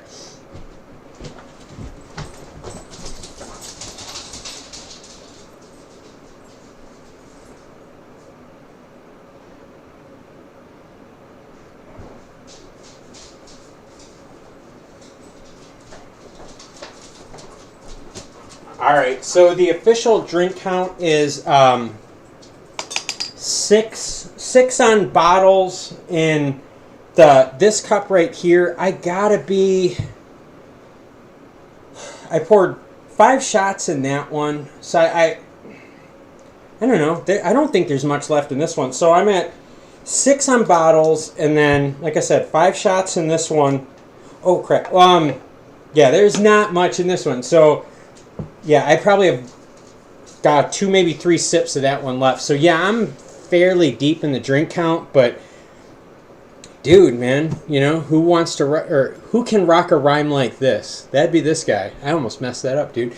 But yeah, so Stacks chimes in saying, I'm all in on XLM. Dude, peer-to-peer, man. It is about peer-to-peer and cash-based societies, because remember, that is what XLM is built for. Peer-to-peer transactions that are done timely, safely, and with a minimal fee. And by minimal, I'm talking fractions of a lumen. So again, this is a scalability function tool that is going to help us invest in a decentralized coin. How'd you like that one?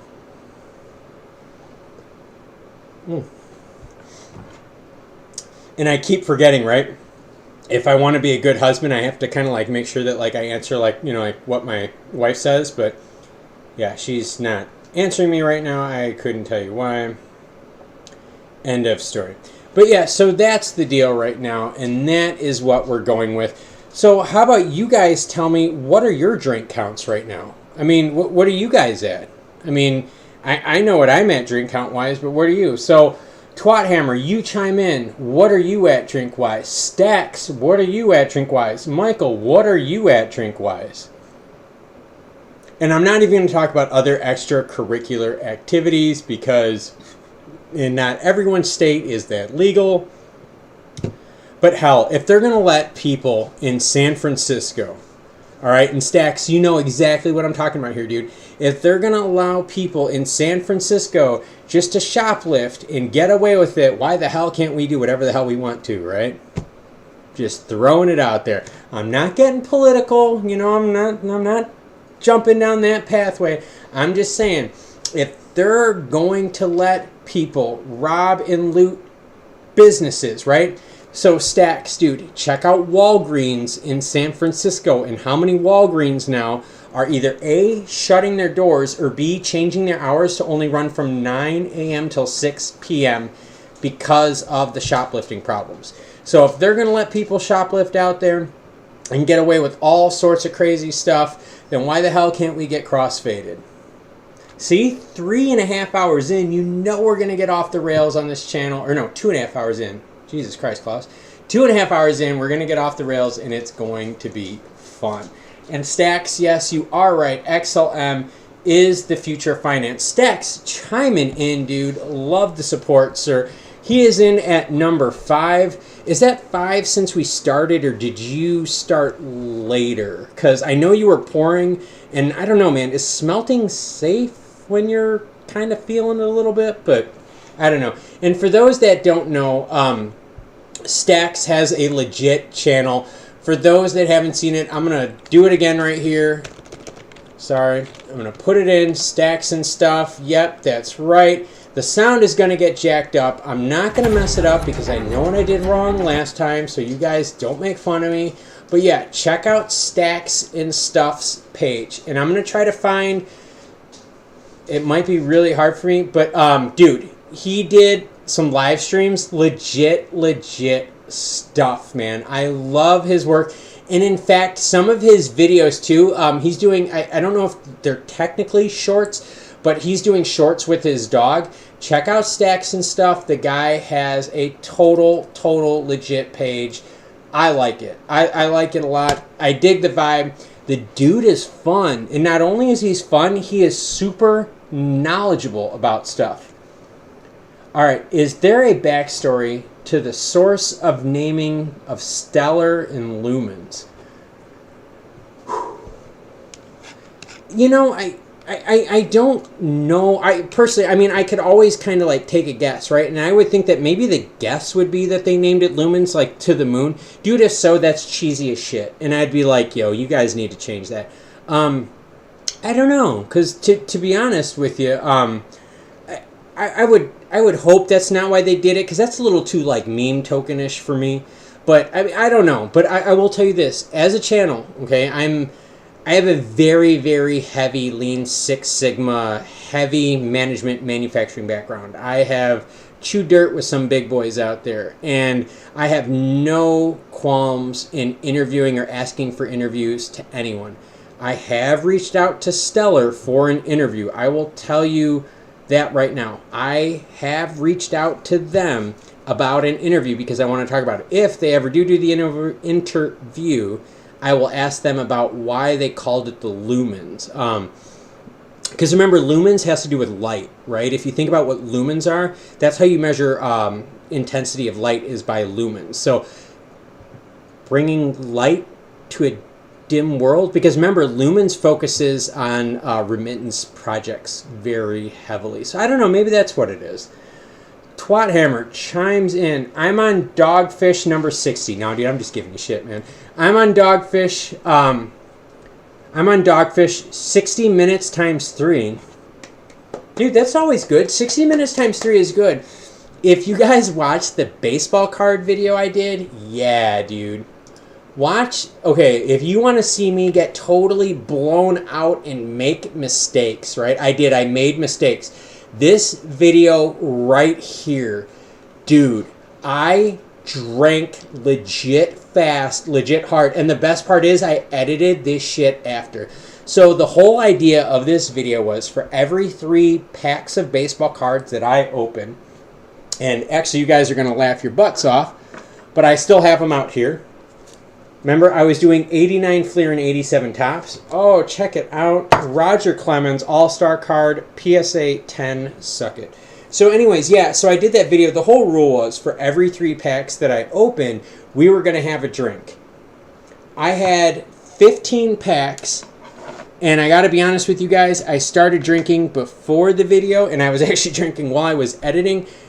Was torn up. Okay, so the video itself is 38 minutes long. I know it's super long. Don't watch it. Do not watch. I mean, you can watch it if you want. I mean, hey, that's cool.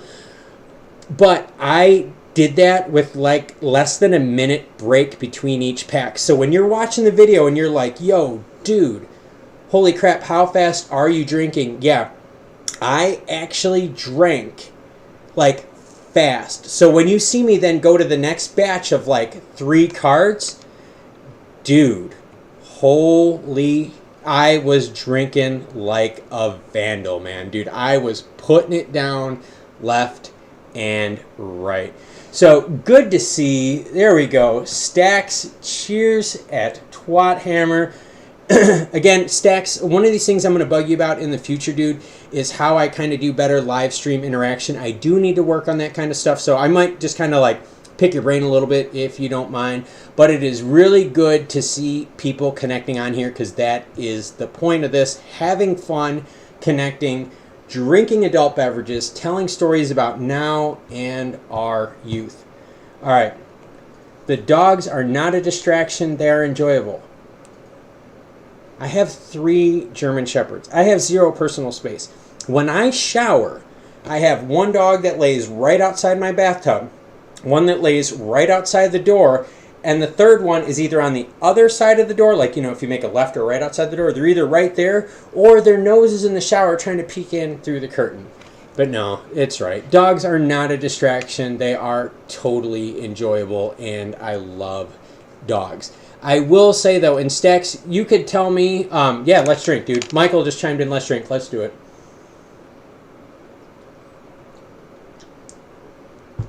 But Stacks, yeah, if you could let me know, how do you do it?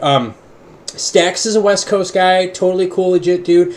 How do you do it with the heat and the dogs? Like I said, I was originally like an upper Midwest guy, so for me having German Shepherds, not too big of a deal. Now that I moved, though, down to South Carolina, I do notice, though, that there is some struggle trying to keep the dogs cool enough with the heat. My Plumpy one, wherever the hell she is, she's somewhere around here. I don't want to call her because she's a pain in the ass. But the black one, right, the big black one that I got, the puppy, she actually lays on the AC registers and just soaks it up, man. So totally different for me in terms of a person. Having dogs here in the South has been tough. I have to be very, very, very, very careful with the dogs in heat. I have to, lots of water, lots of hydration. So Stacks, dude, let me know how you do it with the dogs, because you have a Shepherd Husky mix. That is a thick coat of fur. And actually, the puppy, the black one that you guys saw, the big, you know, blobulous black one that I got, we actually take hair clippers, and we actually trim her hair down during the summer so that she doesn't have as much fur to navigate through. So, yep, totally cool stuff. I'm glad to see you guys networking. Totally awesome. Where is the hammer? Which hammer you want, man? Because I see Twat Hammer hanging out, dude. Twat Hammer is just totally hanging out with us, and I think we're all enjoying ourselves right now. But again, I'm going to go back to Michael Riley's statement, and I'm going to say cheers. Yes, sir. Cheers it is.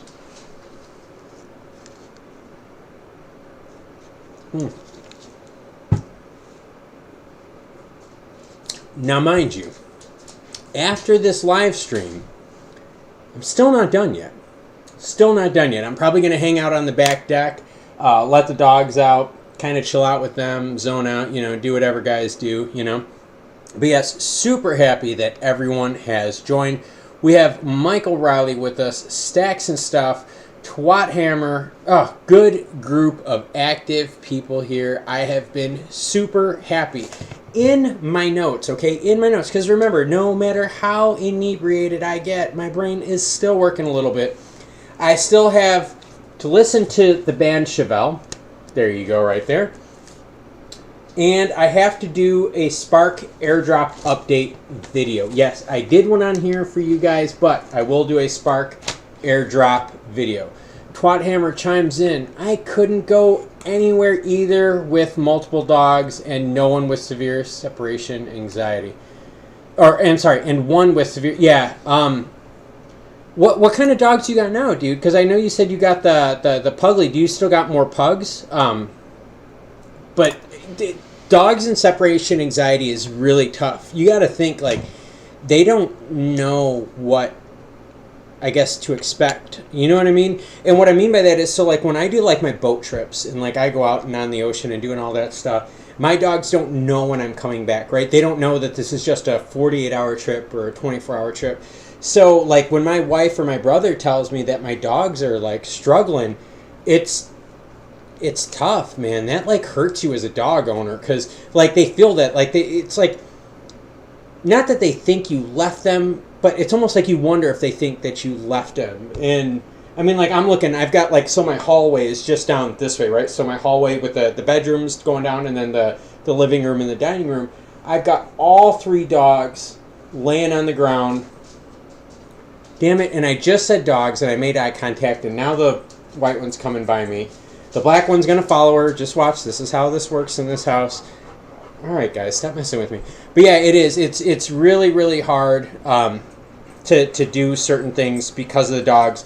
But, I don't know, man. I love the dogs so much. And they're messing with the green screen behind me because their tail is spinning at 200 miles an hour. You've had 5 pugs, dude. Now, help me out here. Are pugs the breed of dog that you have to watch out for their breathing on planes with their nose? I just want to make sure I'm thinking of the right breed real quick that they have that.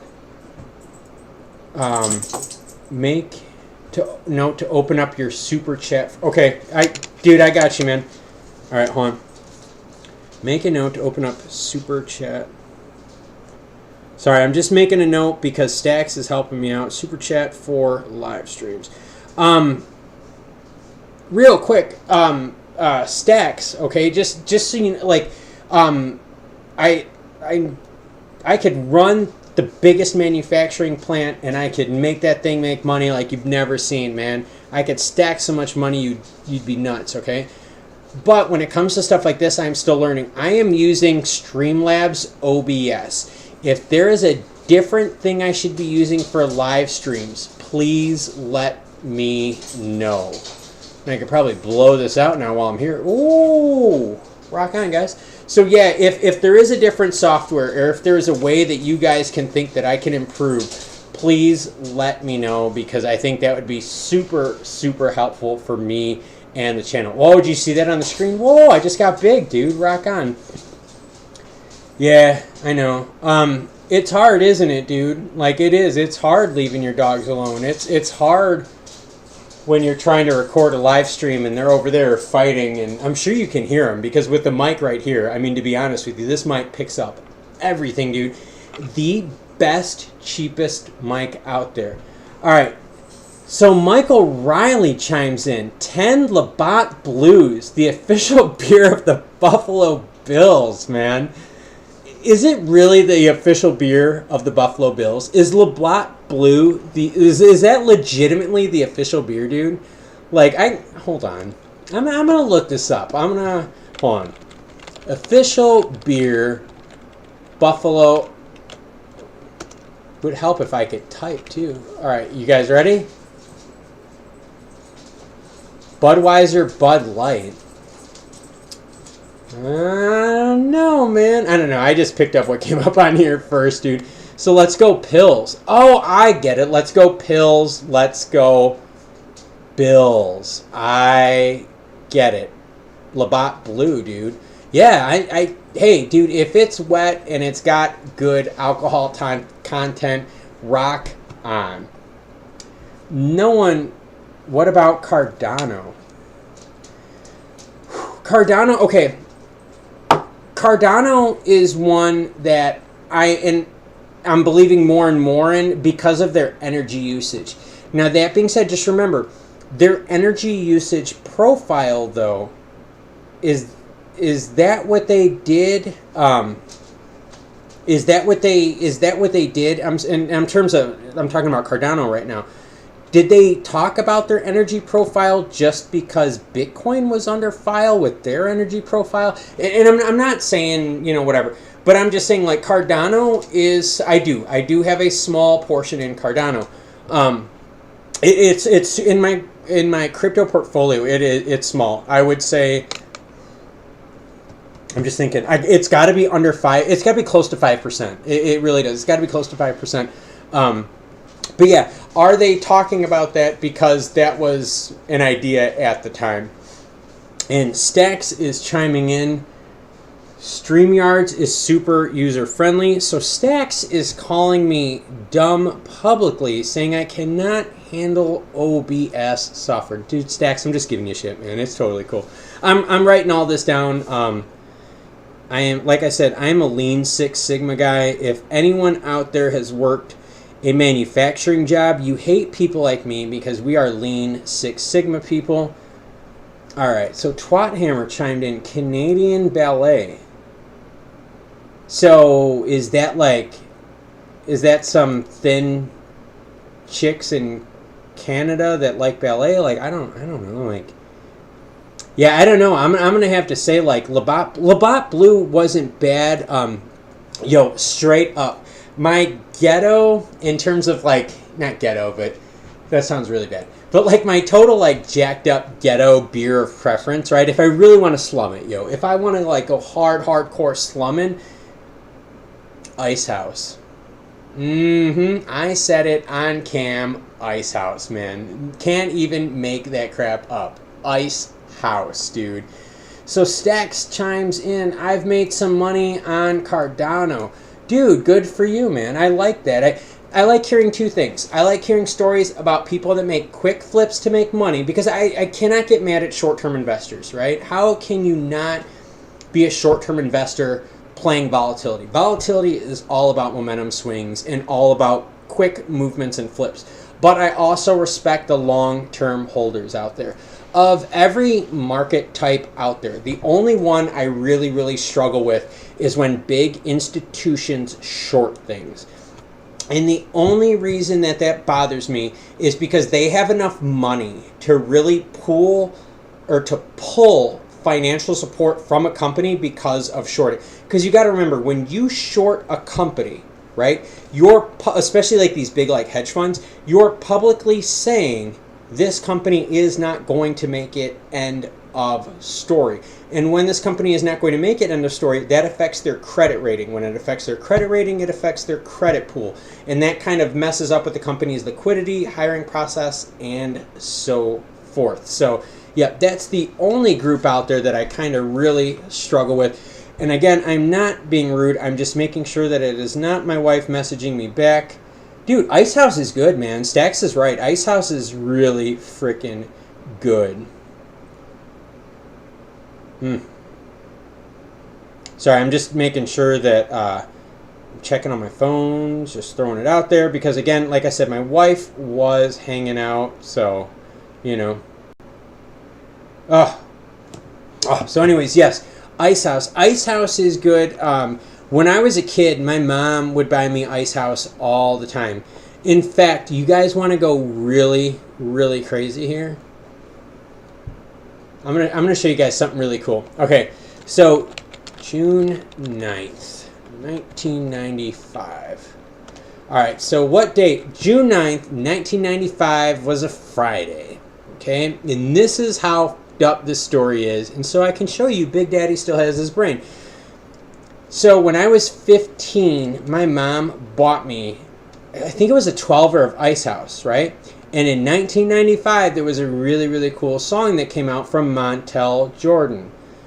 Yeah, when you talk about it's Friday, hey, I'm ready to sing, like whatever, right? So anyways, I remember that song because the whole point of the song was this dude was talking about like, it's Friday, I'm ready to party and so forth. On my 15th birthday in 1995, my mom bought me some booze. I swear it was a 12-pack of Ice House, and I got trashed rocking out to music on my 15th birthday. So the only reason I remember it was a Friday is because of Montel Jordan's song, and damn it, I can't remember what the hell the name was. But yes, that was the whole point of that story. So I thought you guys would like that one. But yes, how is everyone doing tonight? Are you guys hopefully a little bit past .08? I mean, I would easily say I wouldn't drive a car right now, but I would sure as hell drive a go-kart in the track in my backyard. Just throwing that out there. I would. And I might even do that one of these days where we fire up the go-kart and put like a camera on it and just kind of just do laps in the backyard, because that would be kind of fun. But yeah, we do. We have a track in our backyard where we run our go-karts on there.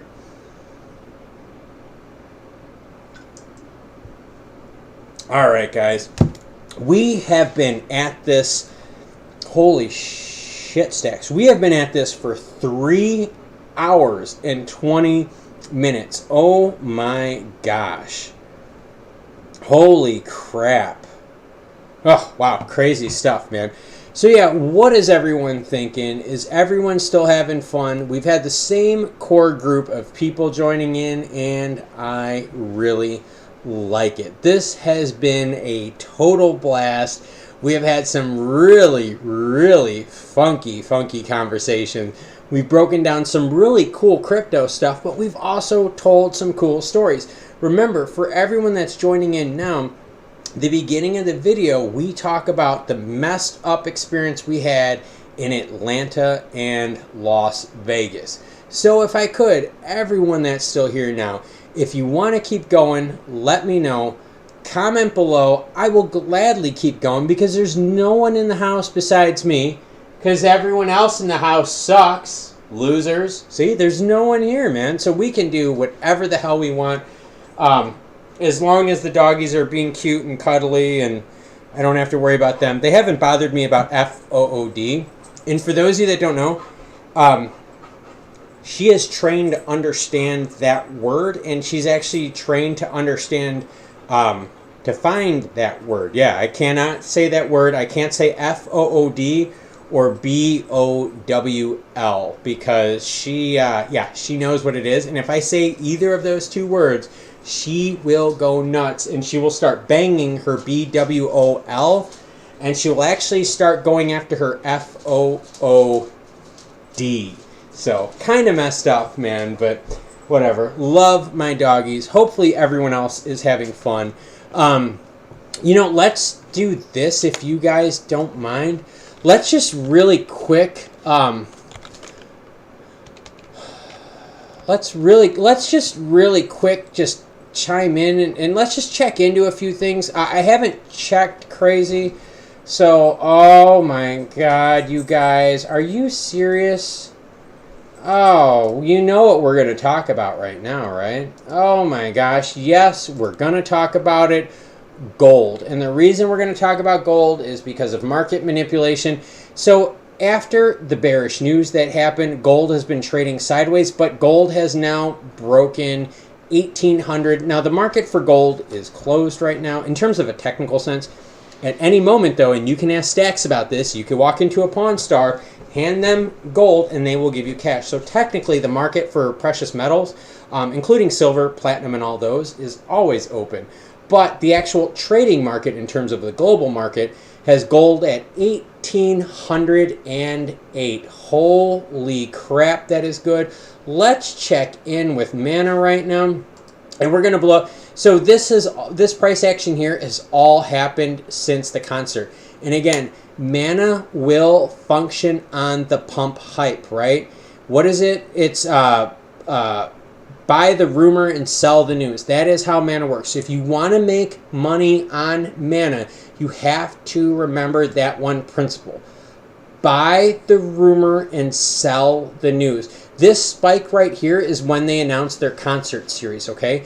This coin went from 54 cents, and this is in US dollars, went from 54 cents all the way up to 80 cents. You could see a ceiling hit right here, where again, once it hit that 80 cents, it came back down. So remember, when it comes to making quick money on Decentraland, I'm going to give you a tip right now. Yes, because you guys have been here for so long. You can make sick money on Decentraland if you buy the rumor and sell the news. So with this concert, right, the moment they announce the concert, you buy, you get in fast, and you ride this right here. But then the moment they announce that this stuff is going to happen and it's live, sell it, dump it. I'm telling you right now, I do have long-term holdings in Mana, but I trade Mana in the meantime too. So just throwing it out there for everyone. Yes, who does not love gold? Oh my gosh, I love gold. I love gold in terms of 3 different functionalities. Gold in terms of equities.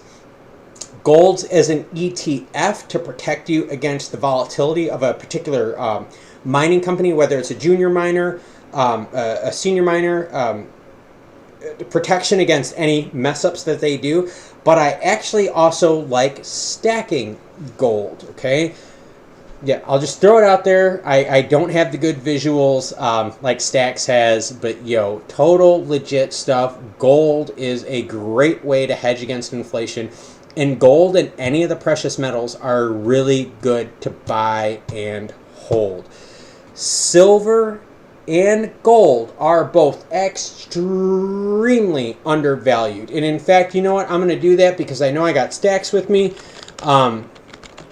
Let's go to the silver price.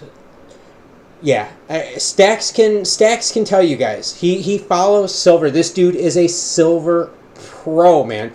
He can tell you right now that this sideways action trading on silver is the calm before the breakout storm. There is no one else out there that, I'm telling you, there is no one out there that is going to dispute this one fact about silver. You tell me if you can go to any pawn shop, any jewelry shop, anyone that sells silver, or shit, you could go online. I don't really give a crap how you do it. You are not buying silver unless you're paying $5 above on spot. End of story. At the minimum, you're paying $5 above on spot. It doesn't matter if it's crap silver. It doesn't matter if it's beautifully done. That's the minimum is $5 above on spot. Silver is way undervalued. The actual potential raise of silver that you could gain from silver is much higher than you could get from gold. Gold has more of a stability function built into it because of its price functionality, but silver, because it's lower in terms of price functionality, right, at $26.23 an ounce, there is so much more to the upside. And in fact, if you look at historical data on silver, and Stacks is going to love this one, if you look at the historical data on silver, silver has already hit $150 an ounce if you adjust for inflation. Yep, that would mean you would be what? 6.5xing right now. So yes, there is a huge upside to silver. That is why I totally dig Stacks and what he does. So yep, I think what we're going to do, guys, I think we're going to start winding things down here. We're going on, I don't know, what the hell. We're going on 3.5 hours right now. Totally important that we, say thank you to everyone. Sorry, just making sure I check in with everyone. But yeah, we're going to make sure that we do this again. So everyone out there watching, I think I'm going to shut it down a little bit. I think I got to let the dogs out because it has been it's been 3.5 hours since I've let them out last. So yeah, I'm going to do that. I'm going to do the outro. I super appreciate everyone that's joined in. I hope you've had fun. I hope you spread the word about the channel. I hope you spread the word about crypto, metal, precious metals, and I hope you guys spread the fun about Friday fun. So Klaus, family hobbies and cards. I'm going to clip the stream right now. I'm many drinks deep. Remember, I've been doubling it right now. And I've been rolling for quite a while. I have 2 drinks before this, so technically I'm like 10 or 11 right now, and that's what it is. So yeah, guys, Klaus, Family Hobbies and Cards. I super appreciate the support from you guys. This all means a lot. This has been a project I've worked on for the last like 6-7 months, and I cannot do it without your support. So Klaus, Family Hobbies and Cards, y'all have a good day. Thank you so much.